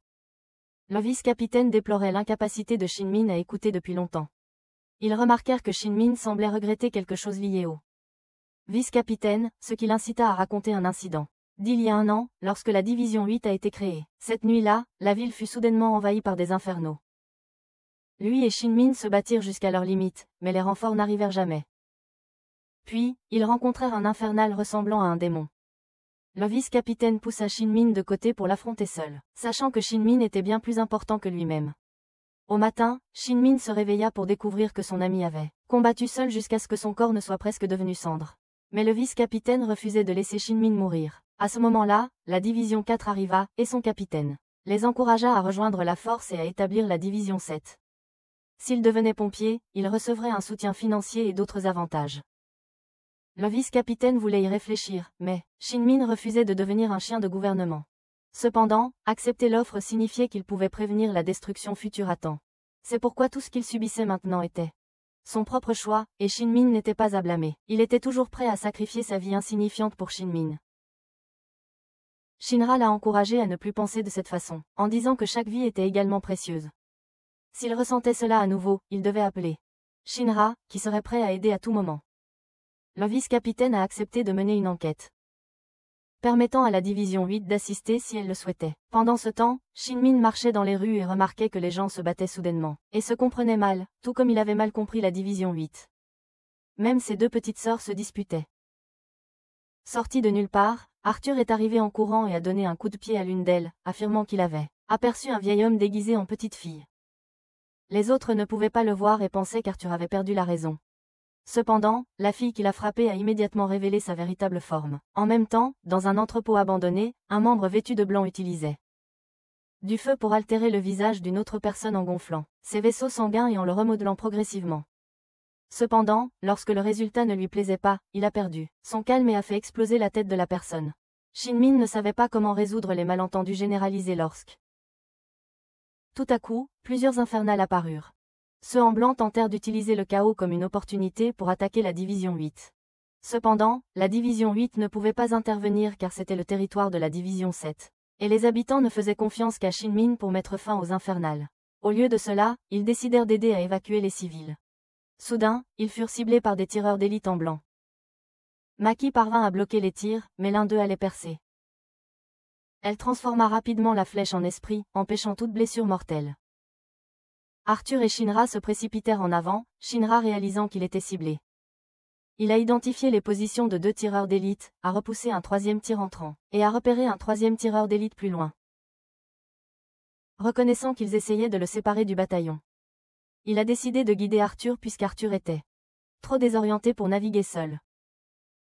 Pendant ce temps, le vice-capitaine et la sœur cadette étaient en train d'interroger l'imposteur, mais il refusait de parler. Au lieu de cela, il a libéré un insecte sur lui-même, se transformant en infernal. Inawa est immédiatement intervenu et a abattu l'imposteur. Comme l'homme n'était pas un local, il n'avait pas, sans se soucier de considérations religieuses. Obé a demandé de l'aide au vice-capitaine parce qu'il n'arrivait pas à faire écouter les habitants du village. Shinmin n'a pas non plus réussi à les rallier, car les malentendus avaient causé leur perte de confiance mutuelle. Pendant ce temps, Shinra a rencontré un des hommes en blanc et a tenté de lui foncer dessus. Mais il a été pris en embuscade par un second attaquant. Le second ennemi a retenu Shinra pendant que le premier préparait à tirer, mais Arthur a intercepté l'attaque. Shinra s'est libéré, mais l'homme en blanc vêtu de blanc. Le soldat s'est placé pour couvrir le tireur d'élite. Arthur et Shinra ont refusé de coopérer l'un avec l'autre, mais Arthur a quand même réussi à bloquer chaque tir. En voyant cela, le tireur a changé pour des balles explosives. Les deux ont été repoussés, mais ils ont obstinément refusé de travailler ensemble. Lorsqu'ils ont été coincés, ils ont finalement mis de côté leur petite rivalité pour coordonner leurs attaques. Cependant, Shinra n'attendait pas grand-chose de leur travail d'équipe, et comptait plutôt séparer leurs adversaires. Arthur s'occuperait du combattant déguisé, tandis que Shinra, étant plus rapide, allait neutraliser le tireur d'élite. Au moment où ils étaient d'accord, ils se sont à nouveau trébuchés l'un sur l'autre mais l'ont ignoré. Pour éviter d'autres incidents, Shinra s'est élevé dans les airs. Ils changeaient de cible au besoin puisque leurs ennemis refusaient d'être séparés.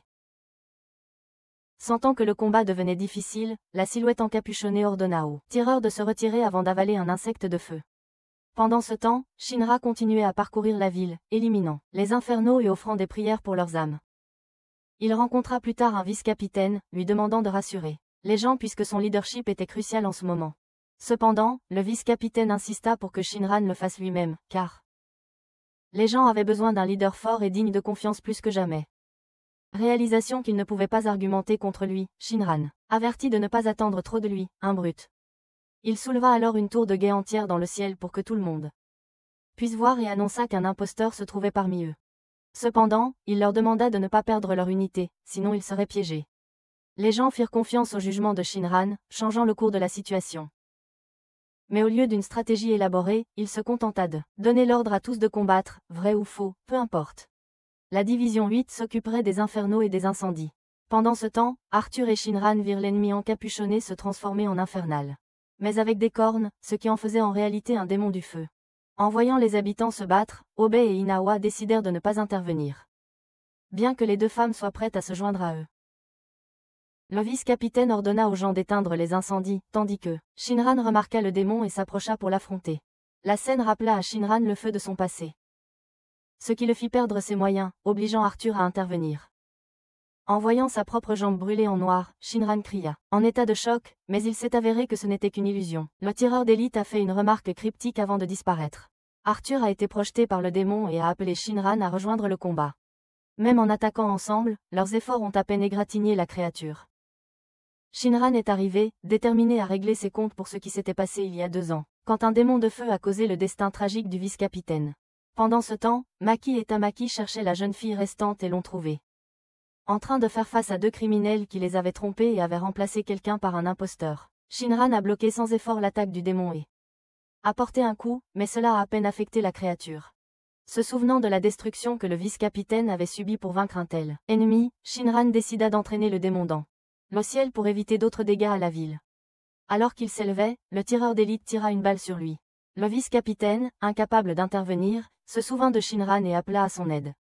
Sensing le danger, Shinran s'envola immédiatement à pleine vitesse, se forçant. À la limite, son visage se tordant sous la force. Il attrapa la flèche mais la déplacer était un tout autre défi. Suivant les paroles du tireur d'élite sur ces flammes apportant la destruction au monde, Shinran devint furieux, libérant encore plus pouvoir et rediriger avec succès la flèche. Avec cela, Shinran s'occupa du reste. Il lança le démon vers le haut et convoqua une pluie d'armes en forme de balai avec la force de missiles. Il utilisa même la technique qu'il avait presque déchaînée sur Obé plus tôt. Cependant, le démon resta intact. Enfin, Shinran eut recours à la technique la plus puissante du vice-capitaine, réduisant finalement le démon de feu en cendres.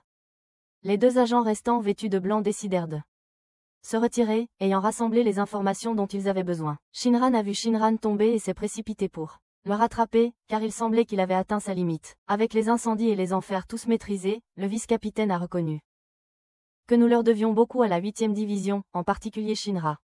Le lendemain matin, la ville a commencé à réparer, avec Shinran aidant aux efforts de reconstruction. Pendant ce temps, Maki et Hanawa ont informé Obé que la division affiliée à l'évangéliste avait sans doute brûlé. Ils avaient utilisé le chaos de la nuit précédente pour détruire toute preuve. Plus tard, Shinran a appelé la 8e division pour leur faire adieu, leur dire adieu, alors qu'ils se préparaient à partir. Il sortit une bouteille d'alcool et offrit à Obé un verre, un geste de camaraderie entre les 2 équipes. En buvant, Shinran lâcha un rire incontrôlable et promit de les aider chaque fois que nécessaire. Voyant son expression ridicule, Shinran ne put s'empêcher de rire. Pendant ce temps, les 2 agents en blanc étaient revenus dans leur organisation pour faire rapport à leur chef. Ils confirmèrent qu'un des leurs était tombé et que le manieur des flammes que l'évangéliste recherchait était apparu. Les noms de ces 3 ont été révélés. Celui qui s'était déguisé était Jonah, le tireur d'élite était Haro, et leur chef était n'autre que le plus jeune frère de Shinra, Sho. Vers cette période, la division 8 a accueilli un nouveau membre pour combler le poste scientifique. Car l'Empire avait ordonné des renforts pour ce rôle dans toutes les unités. Le nouveau recrue affecté à la division 8 était Victor, le scientifique lui-même qui avait développé la poudre de cendre utilisée par Joker au début de la série. Depuis qu'il avait officiellement rejoint, Victor a demandé à examiner les jambes de Shinra. Mais avec Ibana présente, personne ne posait la main sur Shinra sans sa permission. En examinant les dossiers de Victor, ils ont découvert qu'il était remarquablement talentueux, sans défaut apparent, diplômé en tant que meilleur étudiant de son université et dirigeant le domaine de la recherche sur la technologie de suppression d'incendie. Cependant, son excellence a conduit à son isolement, c'est pourquoi il s'est retrouvé ici. Comme la division 8 manquait encore d'un officier scientifique et d'un ingénieur mécanique, il devait en recruter un. Obé avait déjà envisagé un ingénieur, quelqu'un qui avait rejeté de nombreuses équipes de lutte contre les incendies, et même le groupe industriel de l'Empire. Vulcan, connu comme le dieu de la mécanique. Inawa a suggéré de visiter directement l'atelier de Vulcan, mais Vulcan était connu pour détester à la fois la force d'intervention et le groupe industriel en raison de leur connexion. Obé a décidé d'envoyer Shinra, Arthur et Sister pour négocier, car Vulcan était à peu près de leur âge. Il s'habillait de manière décontractée, sachant que le recrutement serait difficile mais déterminé à essayer. En arrivant à l'atelier de Vulcan, Arthur déclara franchement qu'il était un soldat du feu, ce qui fit immédiatement que Vulcan lui lança une boîte et les fit partir. En partant, ils rencontrèrent Yu, l'apprenti de Vulcan, qui comprit qu'il venait pour recruter son maître. Yu appela Vulcan, qui venait de finir ses courses. Vulcan dit directement au trio qu'il ne travaillerait jamais pour la force du feu. Sachant qu'il n'avait aucune chance, Shinra a suggéré de partir. Mais Yu était déterminé à convaincre son maître. Yu n'était pas qu'un simple coursier, il était passionné de mécanique depuis son enfance. Et admirait les compétences de Vulcan, se considérant comme un apprenti autoproclamé. Il a expliqué les talents de Vulcan, bien que sa préférence pour concevoir des choses comme des crânes soit un peu discutable. Personne ne savait pourquoi Vulcan méprisait autant le conglomérat industriel, qu'il rejetait toutes les offres qu'il faisait. Yu savait seulement qu'ils avaient coupé l'approvisionnement de Vulcan en matériaux, mais Vulcan avait probablement une raison plus profonde. Croire que la division 8 était différente des autres. Shinra a convaincu Yu de les faire entrer dans l'atelier. Là, ils ont rencontré l'assistante de Vulcan, Lisa. Vulcan venait de réparer un moteur défectueux, et, en réalisant qu'il n'était pas vraiment cassé, il l'a repoussé. En voyant le trio à l'intérieur, il leur a lancé une autre canette, mais Shinra a insisté pour parler. Soudain, une figure familière est arrivée, quelqu'un qui venait souvent. Vulcan est sorti pour le rencontrer. C'était le capitaine de la division 3. Vulcan savait que cet homme était celui qui lui avait coupé l'approvisionnement en matériaux. Le capitaine a de nouveau invité Vulcan à rejoindre la division 3, promettant des ressources illimitées. Cependant, il a averti que c'était la dernière chance de Vulcan, ignorer l'offre aurait des conséquences. Vulcan savait que l'homme avait l'intention de lui faire du mal, tout comme il l'avait fait à son grand-père et à son père. Malgré les menaces, Vulcan a refusé de céder. En entrant, Shinra a vu que Vulcan était sous pression de la division 3. Mais il les considérait toujours comme il le faisait avec les autres pompiers. Soudain, Arthur et Sir Iris ont commencé à faire des bêtises dans l'atelier, appuyant sur tous les boutons qu'ils voyaient malgré les arrêts. Voyant à quel point ils étaient chaotiques, Vulcan trouva cela amusant qu'ils fassent vraiment partie de la force de feu. Sachant qu'ils ne pouvaient pas partir les mains vides, Vulcan décida de leur montrer quelque chose qu'il avait créé avec son père et son grand-père. Il activa une machine, révélant un projecteur 3D. Il voulait leur montrer les créatures anciennes de la Terre ainsi que celles du présent. Son rêve était de développer une technologie capable de restaurer des espèces éteintes. En entendant cela, Shinra sut immédiatement que Vulcan était la personne parfaite pour la division 8. Il a invité Vulcan à rencontrer au moins le capitaine. Obey, mais Vulcan a catégoriquement refusé et s'est éloigné. Shinra a ensuite demandé à Lisa comment elle en était venue à vivre avec Vulcan. Elle a expliqué qu'elle avait perdu sa famille à cause des infernaux et avait été envoyée dans un couvent mais s'était finalement enfuie, trouvant refuge dans la casse jusqu'à ce que Vulcan l'accueille.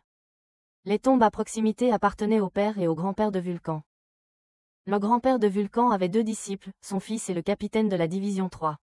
Cependant, pour des raisons inconnues, le grand-père et le père de Vulcan sont décédés, tandis que le capitaine a rejoint la force de feu et s'était aligné avec le conglomérat industriel. La famille de Vulcan avait longtemps gardé une rancune contre le conglomérat, mais personne ne connaissait tous les détails. Ayant appris tout ce qu'ils pouvaient, ils sont retournés à l'intérieur. Soudain, Shinra ressentit la même sensation qu'il avait eue en entendant les cris silencieux de détresse du vice-capitaine de la division 7. Cette fois, ce qu'il ressentait était l'intention meurtrière du capitaine de la division 3. Arthur était prêt à partir, mais Shinra insista pour rester. Vulcan, dont le but était de créer des choses indestructibles, testait toujours ses inventions en les lançant. Il espérait que leur relation serait tout aussi incassable. Pendant ce temps, Shinra a parlé à Arthur et à Sir Iris de son intuition, car elle s'était révélée juste dans la division 7. Il soupçonnait que Vulcan pourrait réellement être en danger. Il leur a demandé de prévenir Vulcan pendant qu'il patrouillait d'en haut. À ce moment-là, le capitaine de la division 3 ordonna à ses hommes d'éliminer Vulcan et tous ceux dans l'atelier. Ses complices étaient les habillés en blanc. Lorsqu'Arthur et Sir ont averti Vulcan, il ne les a pas crus et a pensé qu'il utilisait des menaces pour le forcer à les rejoindre. Mais avant qu'il ne puisse finir de parler, une nuée d'opératives en blanc est apparue. Arthur était perplexe que Shinra les ait laissés être encerclés. Juste à ce moment-là, le capitaine a attrapé Shinra, brisant les cordes. Shinra esquivait les attaques de l'homme tout en essayant de déterminer la source des liens. Mais avant qu'il ne puisse réagir, le capitaine est apparu derrière lui et l'a électrocuté. Une décharge de 2 millions de volts aurait abattu même un monstre. Il a dit que Shinra avait échoué parce qu'il ne s'était pas préparé correctement, alors que son propre plan avait dépassé les attentes. Il a alors appelé des renforts pour emmener Shinra chez l'évangéliste. Arthur, quant à lui, était incapable de se battre. Son pouvoir ne fonctionnait que lorsqu'il embrassait pleinement la persona d'un chevalier. Plus sa croyance était forte, plus ses capacités l'étaient. Voyant cela, Vulcan, réalisant à quel point Arthur était simple d'esprit, lui fabriqua rapidement une garde de épée et une cape. Cependant, Arthur manquait encore d'un cheval. Une fois entièrement équipé, Arthur sortit, maintenant vêtu d'une cape, tenant son épée. Et avec une tête d'âne attachée à sa taille. Mais tant qu'il se voyait comme un chevalier, cela fonctionnait. En dégainant son épée, son pouvoir augmentait effectivement. Il déclara qu'il protégerait le moulin à vent et la princesse à l'intérieur. Avec une seule entaille, les illusions des ennemis derrière lui ont disparu.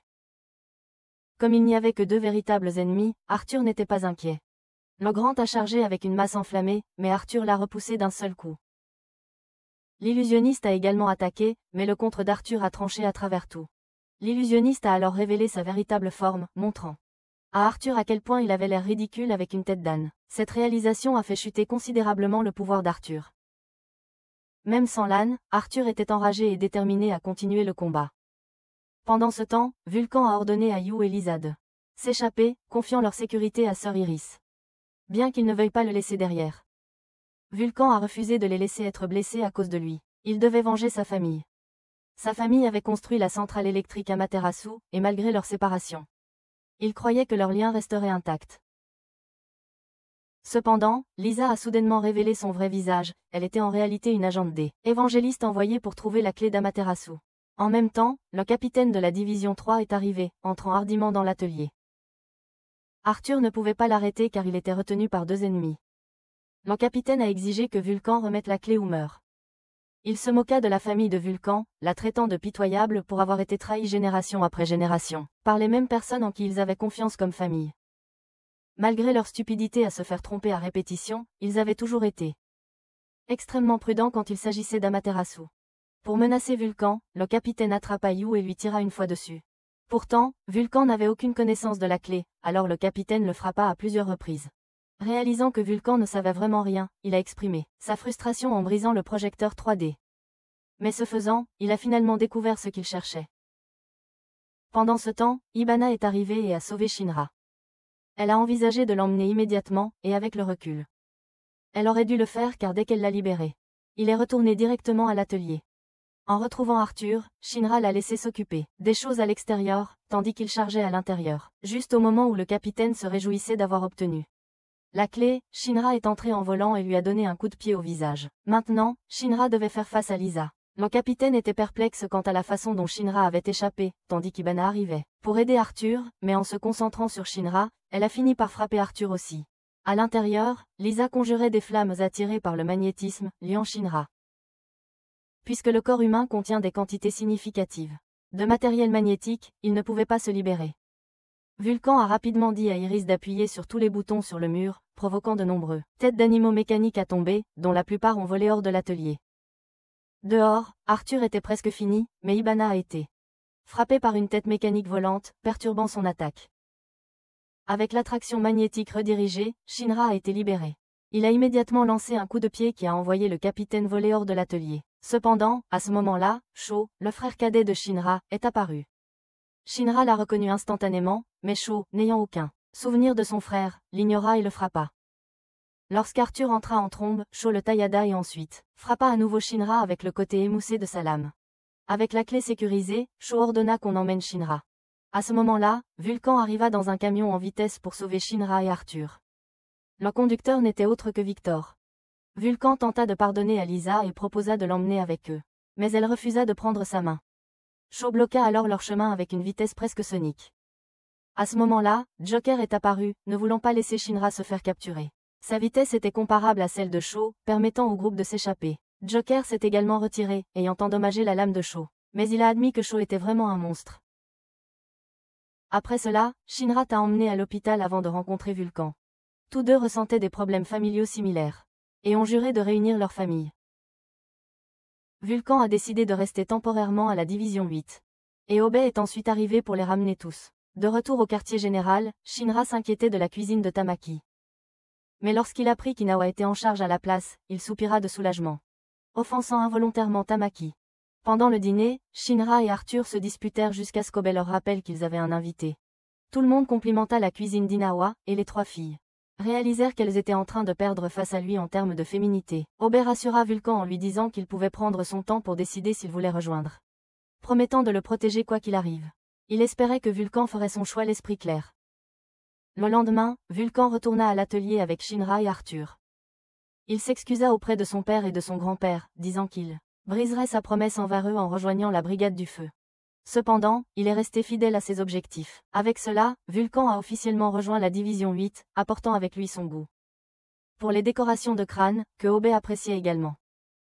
Quelques jours plus tard, l'ancien capitaine de Tamaki, Karam, a rendu visite au quartier général de la division 8 pour échanger des informations. Shinra a réalisé qu'un affrontement avec la faction de Shu était inévitable. Pendant ce temps, Arthur et Inawa profitaient pleinement des gadgets de Vulcan. Au grand désarroi de Tamaki, Ibana a ensuite confronté Obe au sujet de faire servir du thé à Iris pour leurs invités. Mais Iris a insisté sur le fait qu'elle l'avait fait volontairement. Elle a seulement remis en question pourquoi Ibana était assise si haut. Ibana n'aimait tout simplement pas être au même niveau que Karam. Après le départ d'Iris, les capitaines ont commencé leur discussion. Le vice-capitaine de la division 7 était venu à la place de Shinman et les a informés que son équipe avait récemment appris l'existence de la faction de l'évangéliste, qui était temporairement appelée les Vêtus de Blanc. Il semblait que de nombreux cas récents impliquant des infernaux étaient en réalité causés par eux. Karam soupçonnait que les Vêtus de Blanc ne se contentaient pas de créer des infernaux, mais qu'ils recherchaient une capacité spécifique. Obe, en revanche, a spéculé que leur objectif pourrait être lié à Amaterasu. Considérant comment le capitaine de la division 3 avait cherché sa clé, Vulcan a révélé que l'homme condamné à la télévision était un imposteur, il connaissait le vrai visage du capitaine. En bref, s'il voulait enquêter sur les activités des clans blancs, il devait trouver leur base. Obe a informé les autres que Victor avait déjà été assigné à cette tâche. Pendant ce temps, Joker s'est approché de Victor, se moquant de lui pour travailler avec la Brigade du Feu. Ibana restait incertaine quant à la confiance envers Victor, mais Obe a reconnu qu'il avait bien réussi jusqu'à présent. La division 8 d'Obe se chargerait de la mission de localiser et d'infiltrer la base des Blancs vêtus, mais Ibana doutait que les recrues d'Obe soient fiables. Joker était d'accord, affirmant que même si Victor trouvait l'emplacement des Blancs vêtus, la division 8 n'aurait aucune chance contre eux, surtout contre Shu, dont le pouvoir était lié à l'évangéliste. Obe a admis que bien que son équipe ait de grandes capacités, elle manquait d'expérience réelle en combat. Le vice-capitaine de la division 7 a alors mentionné que son équipe avait quelqu'un de très compétent au combat et a suggéré que les membres d'Obe pourraient s'entraîner avec eux. Joker a aussi demandé à Victor s'il avait trouvé un moyen d'améliorer les flammes de Shinra. À quoi Victor a répondu qu'il y travaillait encore. Shinman a été informé plus tard qu'il allait entraîner des recrues. Il n'avait pas d'autre choix que d'accepter, car il devait encore une faveur à la division 8 d'Obe. Shinra et Arthur sont ensuite arrivés pour rencontrer Shinman, qui leur a enseigné leur première leçon, ne jamais baisser leur garde, car la négligence en combat réel pourrait signifier la mort. Pendant ce temps, Vulcan avait inventé une bombe à extinction de feu magnétique, que Obe semblait apprécier. Shinman a alors défié Shinra et Arthur de l'attaquer sans aucune règle. Se battre comme si leur vie, et celle de leurs camarades, en dépendaient. Ils ont tous deux foncé sur lui, mais Shinman a facilement bloqué toutes leurs attaques puis a arrêté le combat. Bien que leur talent naturel soit bon, cela ne servait à rien s'ils ne pouvaient pas toucher. Il leur a conseillé de développer leur propre technique unique. Peu de temps après, Victor est arrivé avec une méthode pour améliorer la vitesse de Shinra en utilisant la propulsion à jet. Victor a demandé à Shinman de reproduire sa description d'une flamme de jet. En concentrant le feu dans une seule direction, en augmentant la force, en le comprimant, puis en le libérant, on pouvait atteindre un effet de propulsion similaire à celui d'un moteur à réaction. Lorsque Shinman l'a testé, il a été repoussé en arrière. C'était la technique que Shinra devait apprendre, car ses flammes étaient trop dispersées, ce qui affaiblissait leur impact. Shinman a alors chargé Shinra d'apprendre à contrôler ses flammes correctement. Pendant qu'Arthur continuait à s'entraîner avec lui, Shinra a essayé de contrôler ses flammes mais a trouvé qu'utiliser ses pieds était bien plus difficile qu'il ne l'avait imaginé. Il se demandait comment Shinman avait maîtrisé ses propres techniques de flammes si facilement. Pendant ce temps, Maki jouait avec ses deux esprits de feu lorsqu'Anawa la réprimanda pour jouer avec le feu malgré le fait d'être pompier. Cependant, Vulcan avait en fait demandé à Maki de les invoquer, car il venait de créer un dispositif qui lui permettrait d'exploiter leur pouvoir comme carburant. Alors que Shinra continuait à s'entraîner, il faisait des gestes de main maladroits et des expressions faciales comme s'il était constipé. Shinman remarqua cela, mais avant qu'il puisse commenter, Arthur se jeta sur lui. Shinman fit rapidement tomber Arthur et lui dit que s'il voulait lancer une attaque surprise, il devait se taire et juste frapper. Il alla ensuite observer l'entraînement de Shinra, ou Shinra se demanda comment la position des mains affectait le contrôle des flammes. Shinman a expliqué que dans sa jeunesse, il avait pratiqué un art martial où une position de main particulière permettait à l'énergie de circuler dans ses jambes. Il a démontré la technique à Shinra, qui a ensuite repris son entraînement. Tandis que Shinman continuait à s'entraîner avec Arthur. Lorsque Shinra a d'abord essayé d'utiliser la nouvelle position de main et la technique de flux d'énergie, il a presque réussi à décoller du sol et pouvait sentir les flammes se comprimer sous ses pieds. Lors de sa prochaine tentative, il s'est concentré plus intensément, et a été soudainement propulsé droit dans les airs. Shinman était surpris mais a tout de même réussi à toucher Arthur, en le félicitant d'avoir enfin gardé le silence pendant l'attaque. La séance d'entraînement continua et le vice-capitaine de la 7e division était ravi de voir Shinman s'amuser, car Arthur et Shinra étaient des combattants dignes de son temps. Ils s'entraînèrent jusqu'au soir, moment auquel Shinman décida de s'arrêter. Il pressa Shinra de trouver un nom pour sa nouvelle technique rapidement. Ce soir-là, le vice-capitaine demanda à Shinman ce qu'il pensait des 2 recrues. Et Shinman répondit qu'ils étaient encore de simples enfants, nécessitant un entraînement plus strict. Pendant ce temps, Sho et la Clade Blanche avaient appris que la Fire Force avait découvert leur emplacement. Plutôt que de fuir, ils ont choisi de rester et de se préparer à la bataille. En même temps, Shinra se remémorait son enfance, sa mère avait l'habitude de l'effrayer, en disant que les enfants mal élevés seraient emmenés dans un endroit terrifiant appelé Nether. Chaque fois qu'elle en parlait, Shinra se comportait immédiatement. Mais maintenant, il jurait que si son petit frère Sho avait été emmené au Nether, il n'hésiterait pas à y aller et à le ramener. Ce moment est arrivé lorsqu'Obey et Victor l'ont informé que Sho et les Clades Blancs étaient en effet dans le Nether. Selon Iris, le Nether était une terre sale, non touchée par la lumière du soleil. Mon Dieu, mais scientifiquement, ce n'étaient que les ruines souterraines de Tokyo. En tant que zone interdite, sa connexion avec la White Clad ne faisait que confirmer qu'ils étaient des hérétiques. Le Nether était autrefois le système de métro de Tokyo, mais il a été enterré lors de la grande catastrophe. Maintenant, il était devenu la base de ce responsable de la création des Infernaux. Obey a élaboré un plan pour infiltrer et attaquer la base des White Clad, croyant qu'ils y découvriraient le secret derrière la création des Infernaux. Ce ne serait pas un requiem pour les morts, ce serait une véritable bataille. Il a aussi rassuré Shinra qu'il ramènerait son frère. À la fin de la réunion, Obey a soudainement demandé à Tamaki de rester un instant. Plus tard dans la nuit, Shinra a fait un rêve étrange impliquant Sister Iris, tandis qu'Obey a remarqué un autre tremblement de terre, ces secousses étant devenues plus fréquentes récemment. Le lendemain matin, toute la division 8 est partie pour le Nether. L'entrée n'était autorisée qu'avec l'approbation du temple Saint-Saul, et comme il avait limité le nombre de personnes autorisées, seule la division 8 participerait à la mission. Iris décrivait le Nether comme un endroit terrifiant, ce qui rendit Shinra encore plus anxieux. Avant d'entrer, Arthur a demandé si Shinra avait peur, ce à quoi il a répondu non, pour sauver la face. Les 2 filles trouvaient l'endroit inquiétant, mais Vulcan était complètement imperturbable, y étant déjà allé pour réparer les systèmes d'eau. Inawa rappela à tout le monde de rester concentré pour qu'Iris puisse réciter une prière. La porte s'ouvrit soudainement, mais c'était simplement Vulcan qui tirait le levier. Il n'y avait pas de magie impliquée. À l'intérieur, l'obscurité était écrasante, et même Obey hésitait à avancer, ce qui poussa Arthur à le pousser. Inawa demanda à Maki de fournir de la lumière, alors elle invoqua ses 2 esprits de feu. Obey avertit tout le monde de rester vigilant, car ils allaient entrer dans la base de l'évangéliste, où les secrets des Infernaux étaient cachés. Les hommes en blanc avaient déjà anticipé leur arrivée et avaient tendu un piège. Soudain, l'équipe fut engloutie par un épais brouillard, les séparant un par un et les entraînant loin. Iris s'accrochait à la main de Tamaki, mais réalisa ensuite qu'il y avait 2 Tamaki courant toutes 2 vers Obey. Lorsque la brume se dissipa, il ne resta que Obey et Vulcan. Sho, en entendant que la division 8 avait été dispersée, ordonna à Hero de s'engager dans la bataille et envoya leur assassin le plus létal, Assault, sur le champ de bataille. Pendant ce temps, Tamaki essayait de prouver à Iris qu'elle était là. Le vrai est que l'autre était un imposteur. Le faux avait la voix d'un vieil homme et ne pouvait même pas former sa signature avec ses oreilles de chat flamboyantes. Cependant, ce n'est que lorsque Tamaki trébucha et perdit ses vêtements qu'Iris fut convaincue qu'elle était la vraie. L'imposteur s'enfuit et peu après, les 2 rencontrèrent l'assassin le plus redoutable des Blancs, Assault. Pendant ce temps, Maki avait été séparée et se retrouvait dans un espace sombre et étrange, incertaine de ce qui se cachait dans l'ombre, quand un groupe de membres en blanc apparut. Elle était soulagée qu'ils ne soient pas des fantômes. Le leader était le même qui avait collaboré avec le capitaine de la division 3 et avait précédemment attaqué Vulcan. Maintenant qu'elle savait qui ils étaient, elle pouvait se battre sans hésitation, les humains. Après tout, pouvaient être gérés.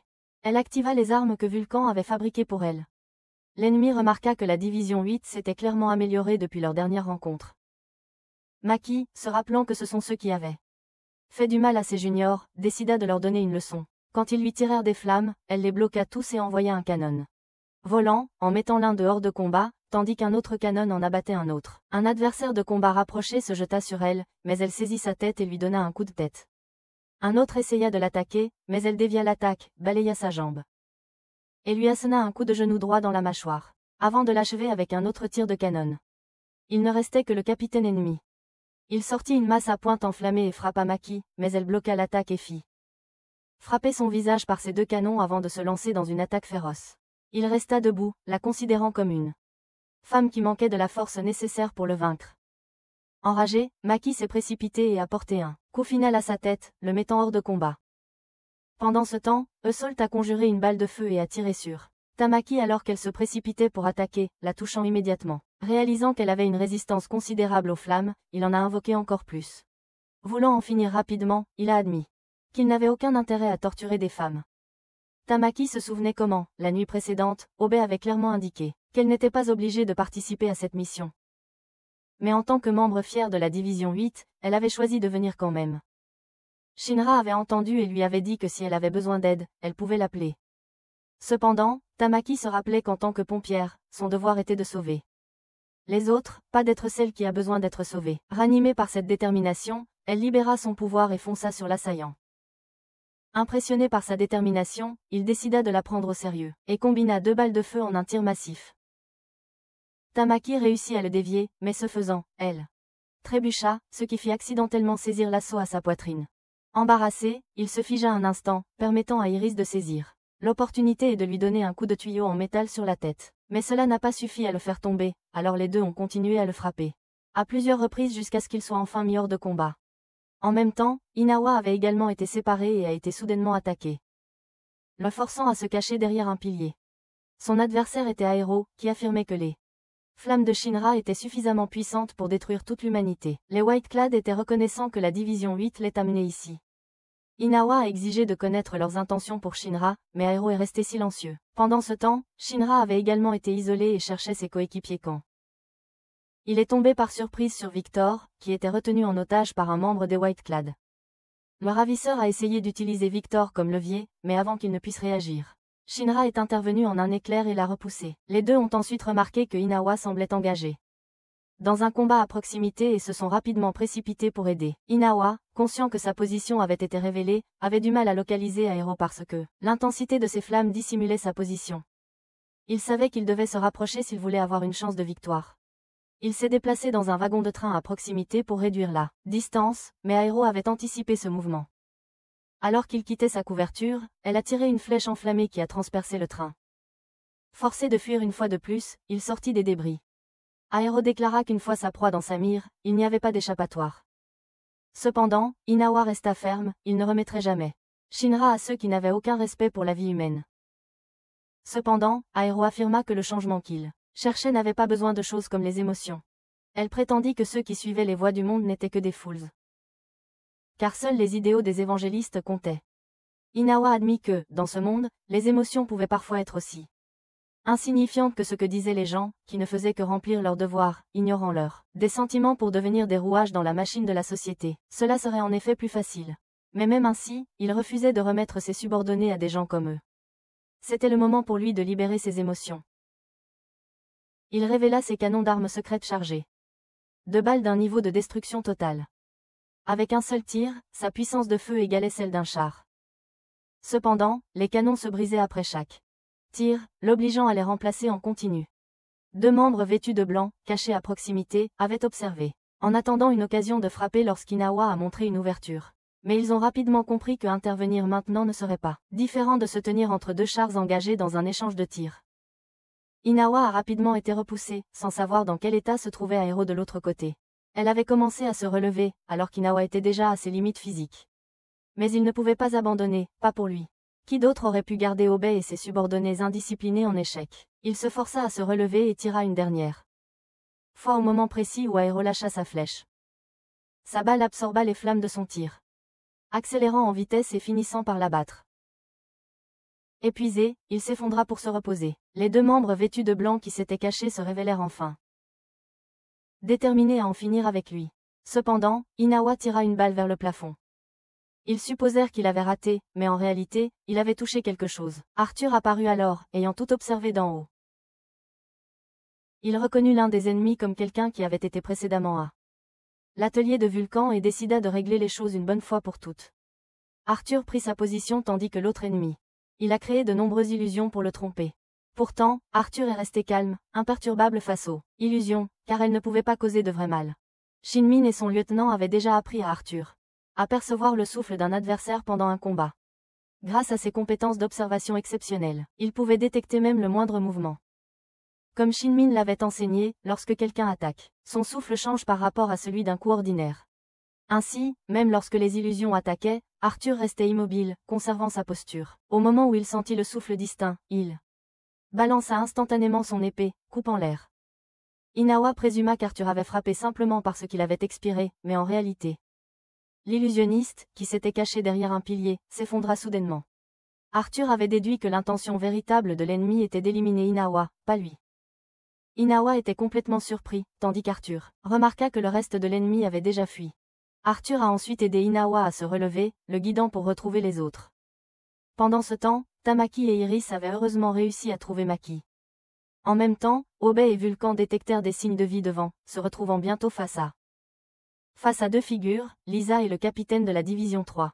Lisa avait été emmenée dans la tenue blanche et suivait maintenant les ordres. Elle était furieuse que Vulcan soit redevenu pompier. Mais il l'avait fait juste pour la revoir. Cependant, le capitaine de la division 3 n'a pas perdu de temps pour manipuler l'esprit de Lisa, alimentant son pouvoir et la faisant attaquer tous les deux. Obei lança une bombe magnétique pour repousser Lisa, déclarant que les adultes avaient un devoir de guider la jeune génération, pas d'exploiter leur gratitude et de l'utiliser comme coercition. Le capitaine de la division 3 ignora les paroles d'Obei, affirmant qu'il n'avait plus besoin d'être pompier. L'évangéliste lui avait révélé la vérité du monde, pourquoi les infernaux apparaissaient et attaquaient, et la réalité des flammes apocalyptiques que Shinra portait en lui. Obei refusa de devenir comme lui et entra en mode combat. Cependant, lui et Vulcan furent rapidement pris au piège par les bêtes de feu de Lisa. Le capitaine de la division 3 ricana, disant que des individus sans pouvoir, comme eux ne pourraient jamais battre Lisa. Elle aussi avait été une humaine ordinaire, mais il lui avait exposé un bug infernal, éveillant ses capacités. Ce pouvoir, disait-il, était ce qui la protégeait des flammes qu'elle craignait autrefois, des flammes qui avaient emporté ses parents. Obei utilisa les bombes magnétiques pour libérer à la fois lui-même et Vulcan. Saisissant sa hache, il chargea le capitaine de la division 3, mais les capacités de Lisa le protégeaient toujours. Vulcan voulait connaître la véritable nature du bug, mais le capitaine n'avait aucune intention de les laisser découvrir. Obei sortit alors un extincteur et tenta d'éteindre la bête de feu de Lisa. Mais cela n'eut aucun effet. Lisa se moqua, qualifiant l'extincteur d'inutile. Cependant, Obei ne considérait pas les outils de lutte contre l'incendie comme inutiles après tout. Protéger les personnes et leurs biens était le devoir d'un pompier. Le capitaine ordonna à Lisa de finir Obei, et elle le frappa contre le mur avec ses tentacules. Elle prétendait qu'il se jetait simplement sa vie. Mais Obei ne cherchait pas la mort, il essayait de la sauver. Soudain, il fit exploser les bombes de suppression d'incendie qu'il avait secrètement attachées aux tentacules de Lisa plus tôt, ce qui la fit tomber. Vulcan la rattrapa, mais le capitaine l'appela encore une fois, pour lui rappeler de ne pas oublier la dette qu'elle lui devait. Vulcan n'a pas pu retenir Lisa, et le capitaine l'a prise en otage pour les menacer tous les deux. Il a ordonné à Vulcan de tirer sur Obei. S'il le faisait, Lisa serait libérée, sinon, elle mourrait. Sous une pression immense, Vulcan a été contraint de tirer. Fidèle à sa parole, le capitaine a relâché Lisa. Cependant, Obei s'est soudainement levé et a tiré un rail, séparant le capitaine de Lisa. Le capitaine était perplexe, l'équipement de pompier n'était pas pare-balles, alors comment Obei était-il encore en vie? Obei avait prévu de garder cela secret, mais Vulcan a révélé qu'il avait amélioré les combinaisons de lutte contre l'incendie de l'équipe. En tant que mécanicien, il ne laisserait jamais son capitaine aller au combat sans préparation. Le capitaine resta imperturbable, désireux de voir ce qu'il pouvait faire. Il dévoila une série de machines, mais Vulcan, portant maintenant un casque de pingouin, se lança en avant et les détruisit. Obei s'engagea rapidement dans la bataille, donnant à Vulcan la chance d'emmener Lisa. Il se demanda pourquoi quelqu'un qui avait autrefois été pompier était tombé si bas. Plaquant sa foi dans l'évangéliste, le capitaine soutenait que les humains n'étaient que du combustible pour le monde. Le cycle sans fin de brûler et de consommer.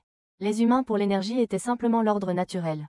Cependant, Obei répliqua que les infernaux et les bugs étaient des créations artificielles. Le capitaine rejeta cela, affirmant que le terme artificiel ne s'appliquait pas à un être aussi transcendant que l'évangéliste. Obei rétorqua que l'évangéliste n'était rien de plus qu'une idole adorée par des déchets comme lui. Le capitaine, cependant, contre-attaqua en soulignant que l'église de Saül faisait les mêmes prières à une divinité dont l'existence était incertaine.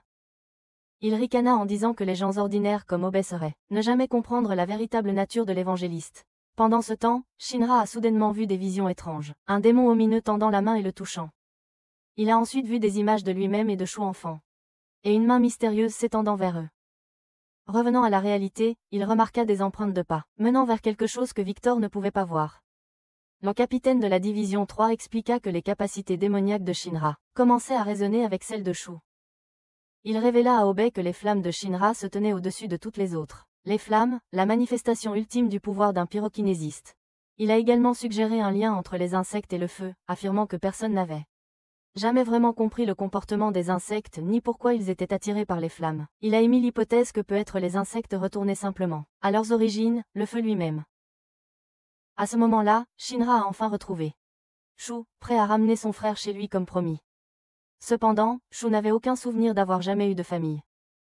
Désespéré, Shinra s'est précipité en avant pour l'atteindre. Victor regardait avec impatience, anticipant l'affrontement entre deux porteurs de la flamme apocalyptique. Mais leur mouvement était si rapide que Victor ne voyait rien. Soudain, Shinra sauva Victor juste avant que Shu ne puisse l'attaquer. La bataille continua, avec Shinra zigzagant pour s'emmêler dans la cape de Shu. Essayant de le retenir. Shu réussit à se libérer et balança son épée, forçant Shinra à reculer. Shu planta soudainement son épée dans le sol, arrêtant complètement le temps. Bien que Shinra restât conscient, il ne pouvait pas bouger, le laissant complètement vulnérable à l'attaque de Shu. Malgré ses blessures, Shinra se força à se lever. Pendant ce temps, le groupe de Maki approchait de l'emplacement d'Obé, incitant le capitaine de la division 3 à partir, car son rôle était simplement de s'assurer que Shinra affrontait Shu seul. Avant de partir, il révéla que le lavage de cerveau de Lisa était inébranlable, le comparant à une malédiction qui se liait à l'âme humaine. Shu déclara que Shinra ne pourrait jamais le rattraper, car il existait dans un espace totalement différent de celui de Shinra. Ne voulant pas accepter cela, Shinra chargea en avant, seulement pour être figé dans le temps une fois de plus et frappé par le dos de la lame de Shu. Victor, observant le combat, réalisa quelque chose sur l'habilité de Shu et pressa Shinra de se retirer, avertissant qu'il ne pouvait pas gagner. Shinra ne comprenait pas le truc derrière le pouvoir de Shu, mais Shu insistait sur le fait que même s'il expliquait, Shinra ne comprendrait pas. Soudain, leurs capacités résonnèrent, et ils furent entraînés dans une dimension différente.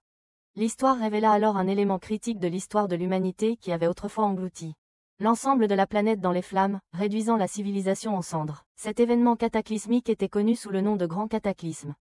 Pendant ce temps, l'homme qui avait fui Arthur contacta une autre personne. Quelqu'un directement sous l'évangéliste. Elle sentit que le moment destiné approchait. Maintenant que deux détenteurs de l'Adela Burst étaient apparus, de retour dans la dimension alternative, Shu expliqua à Shinra que les flammes qu'il possédait étaient appelées la flamme primordiale.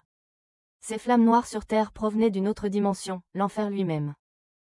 La silhouette que Shinra vit était l'évangéliste. Shu les ramena ensuite à la réalité, réaffirmant que Shinra ne pourrait jamais égaler sa puissance. Victor révéla alors la vérité, l'aptitude de Shu lui permettait de manipuler l'expansion de la chaleur à une échelle universelle, provoquant effectivement l'arrêt du temps. Bien que Shinra trouvât cette explication absurde, il refusa d'abandonner. Déterminé, Shinra poussa sa vitesse à la limite. Mais de son point de vue, Shu semblait se téléporter. Esquivant sans effort et contre-attaquant à chaque fois. Shu poignardait continuellement Shinra, le frustrant. Shu expliqua que peu importe ce que faisait Shinra, il pouvait toujours rester immobile dans le temps. Cependant, Shinra refusait de reculer, juste pour que Shu se téléporte derrière lui et le fasse voler à nouveau. Réalisant qu'il devait prendre cela au sérieux, Shinra ajusta ses capacités, et, d'une manière ou d'une autre, réussit à toucher Shu. Cela confirma son soupçon que son pouvoir était égal à celui de Shu. Si les capacités de Shu étaient bénies par l'évangéliste, alors celles de Shinra l'étaient aussi. Shinra a tenté de reproduire son succès précédent mais manquait toujours d'une compréhension complète des mécanismes. Shu, ne voulant pas laisser Shinra saisir la technique, attaquait sans relâche, finissant par infliger une coupure dévastatrice à travers le corps de Shinra. Malgré ses blessures, Shinra riposta. Mais Shu ne comprenait pas pourquoi il était si obsédé par leur prétendu lien de sang. Shinra expliqua que bien qu'il puisse sembler être un étranger pour Shu, Shu signifiait tout pour lui. Depuis l'incendie qui les avait séparés, il avait souhaité revoir son frère et sa mère. Maintenant que l'occasion s'était présentée, il refusait de perdre Shu une fois de plus. Il se souvenait des encouragements et du soutien de ses coéquipiers, tous croyant qu'il devait sauver son frère et qu'il l'aiderait si nécessaire. Puisant de la force dans ses émotions, Shinra se précipita à nouveau vers Shu. Shu arrêta le temps comme d'habitude, mais cette fois, Shinra disparut mystérieusement de la réalité. Shu n'avait aucune idée d'où il était allé. Incapable de maintenir son pouvoir trop longtemps, Shu reprit le cours du temps juste. Pour que Shinra s'écrase soudainement contre un pilier. Incapable de contrôler sa vitesse, confus, Shinra n'avait aucune idée de comment il avait accompli un tel exploit. Victor, cependant, réalisa la vérité, Shinra avait bougé, si vite qu'il s'était désintégré à un niveau atomique. Le problème maintenant était comment il avait réussi à revenir après s'être désintégré. Victor n'avait aucune idée de qui était vraiment l'évangéliste ou comment il pouvait accorder de telles capacités écrasantes. Soudain, Shinra bougea à nouveau, s'écrasant contre un mur avant que Shu puisse même enregistrer son mouvement. Victor réalisa que Shinra avait dépassé la vitesse de la lumière, mais s'il continuait à abuser de ce pouvoir, cela pourrait créer un trou noir et détruire tout le pays. Cependant, au lieu d'avertir Shinra, Victor choisit d'observer et de voir comment les choses se déroulaient. Shu a tenté d'arrêter le temps avant que Shinra puisse bouger, mais Shinra a tout de même réussi à le frapper. Shu était stupéfait, lui qui était censé être capable de bouger dans le temps figé. Car il avait été béni par l'évangéliste. Shinra a émis l'hypothèse qu'en se synchronisant avec Shu, il avait indirectement reçu la bénédiction de l'évangéliste, tout comme Shu lui-même. À ce moment-là, la femme voilée sous le commandement de l'évangéliste est arrivée et, après avoir été témoin de leurs capacités, les a reconnus comme une nouvelle génération de pouvoir. Avec leurs capacités désormais à égalité, Shinra et Shu se sont engagés dans un intense bataille, disparaissant et réapparaissant continuellement sur le champ de bataille. Shu était frustré par l'obstination de Shinra après tout. Il ne se considérait pas comme le frère de Shinra.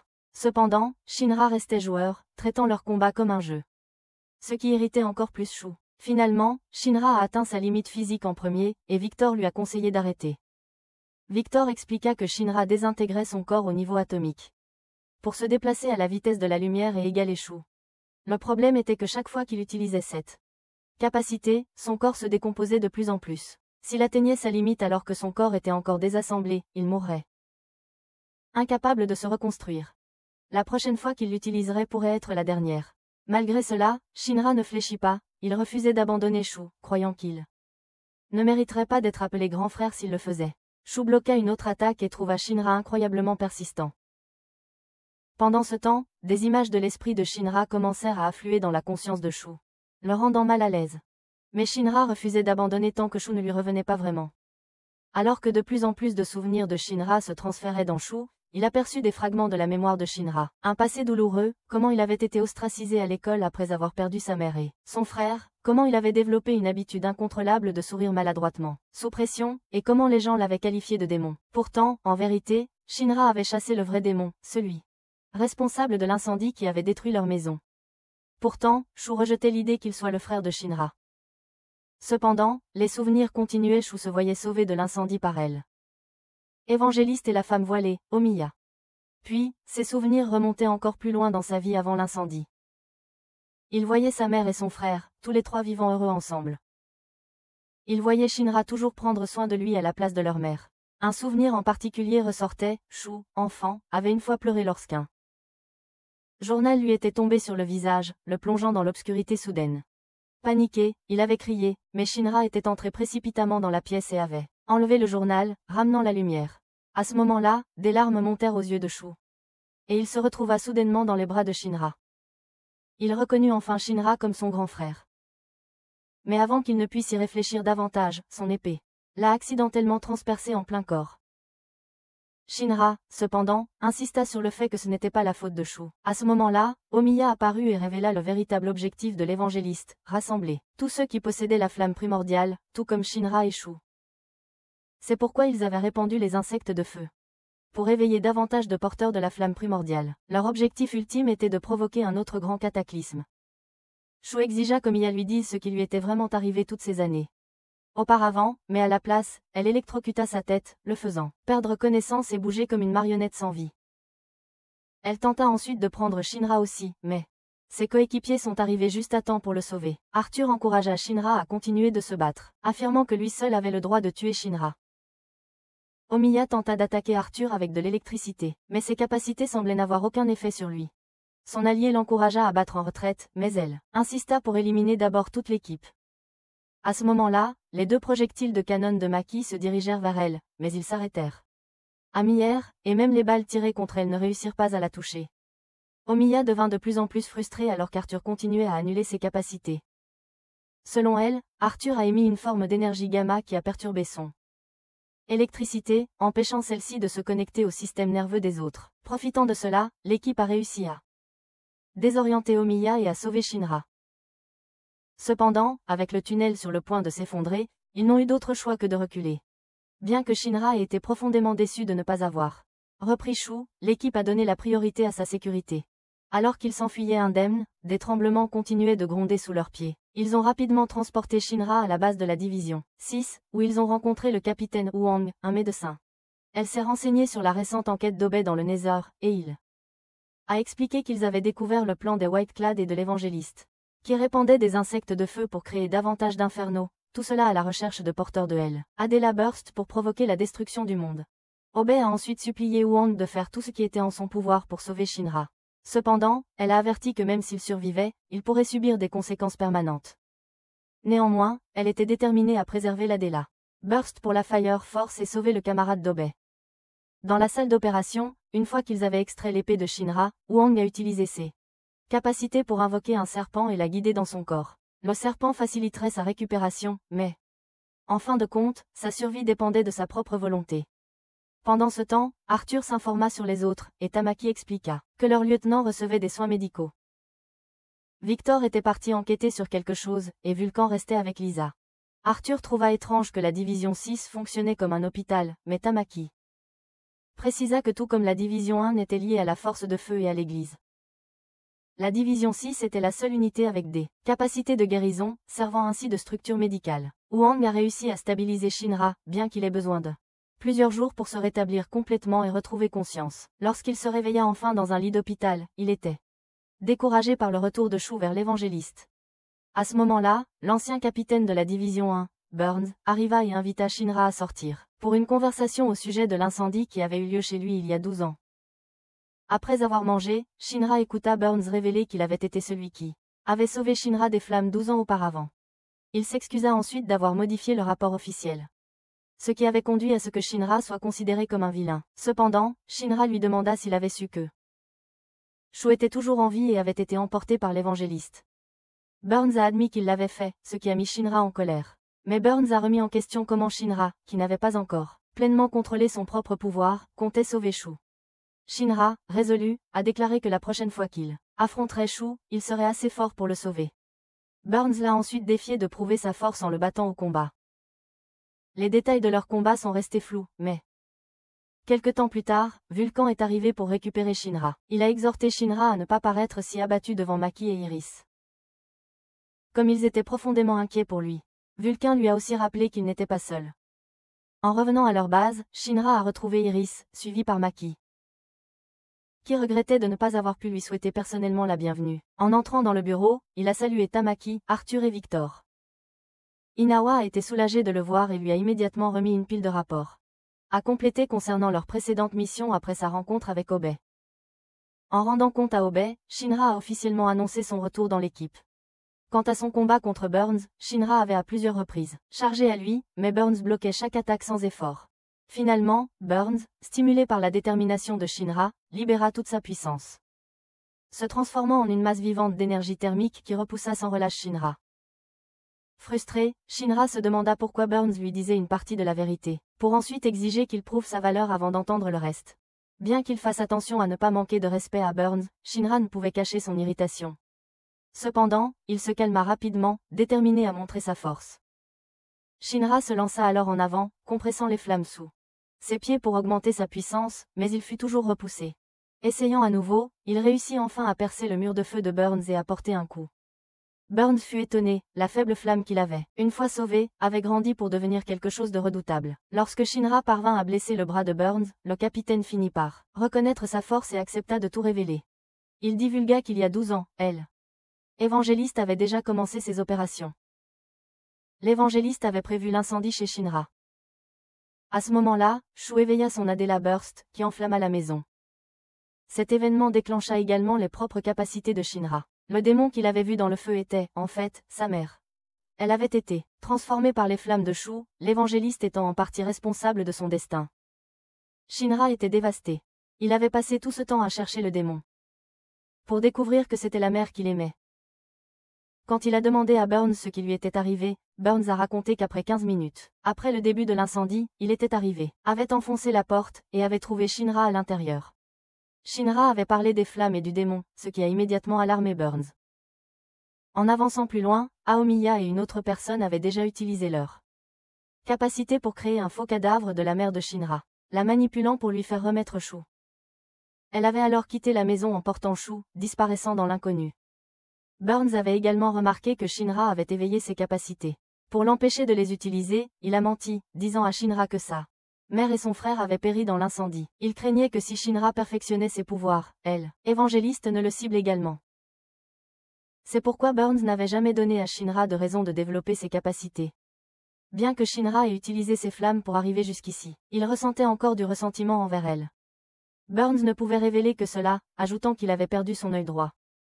Après avoir regardé directement dans l'explosion d'Adela une fois, cette révélation a aidé Shinra à tout assembler, sa vision cornue d'un œil, du démon, avait en fait été sa mère. Cependant, Burns n'avait aucune information supplémentaire sur sa localisation. Plus tard, Shinra a rencontré le lieutenant de la division 6, et a remarqué sa ressemblance avec le capitaine de la division 4. Elle a confirmé que le capitaine de la division 4 était son grand-père. Shinra a rapporté cela à Obey, qui a spéculé qu'il pourrait y avoir une connexion entre les capacités de Shinra et le capitaine de la division 4. Puisqu'Obey allait bientôt rendre visite à la force du feu au quartier général, il prévoyait d'enquêter davantage. Déterminé, Shinra jura de trouver un moyen de ramener un infernal à l'état humain, car c'était la seule façon de sauver sa mère. Cette nuit-là, la division 8 organisa une célébration pour accueillir Shinra de l'hôpital. Karim et Ibana assistèrent également à la réunion. Tamaki demanda à Karim si sa période de probation était terminée, tandis que Shinman et son lieutenant arrivaient aussi. Avant qu'Obey puisse même annoncer le début de la fête, le chaos éclata. Ainsi, la saison 1 de Fire Force prit fin.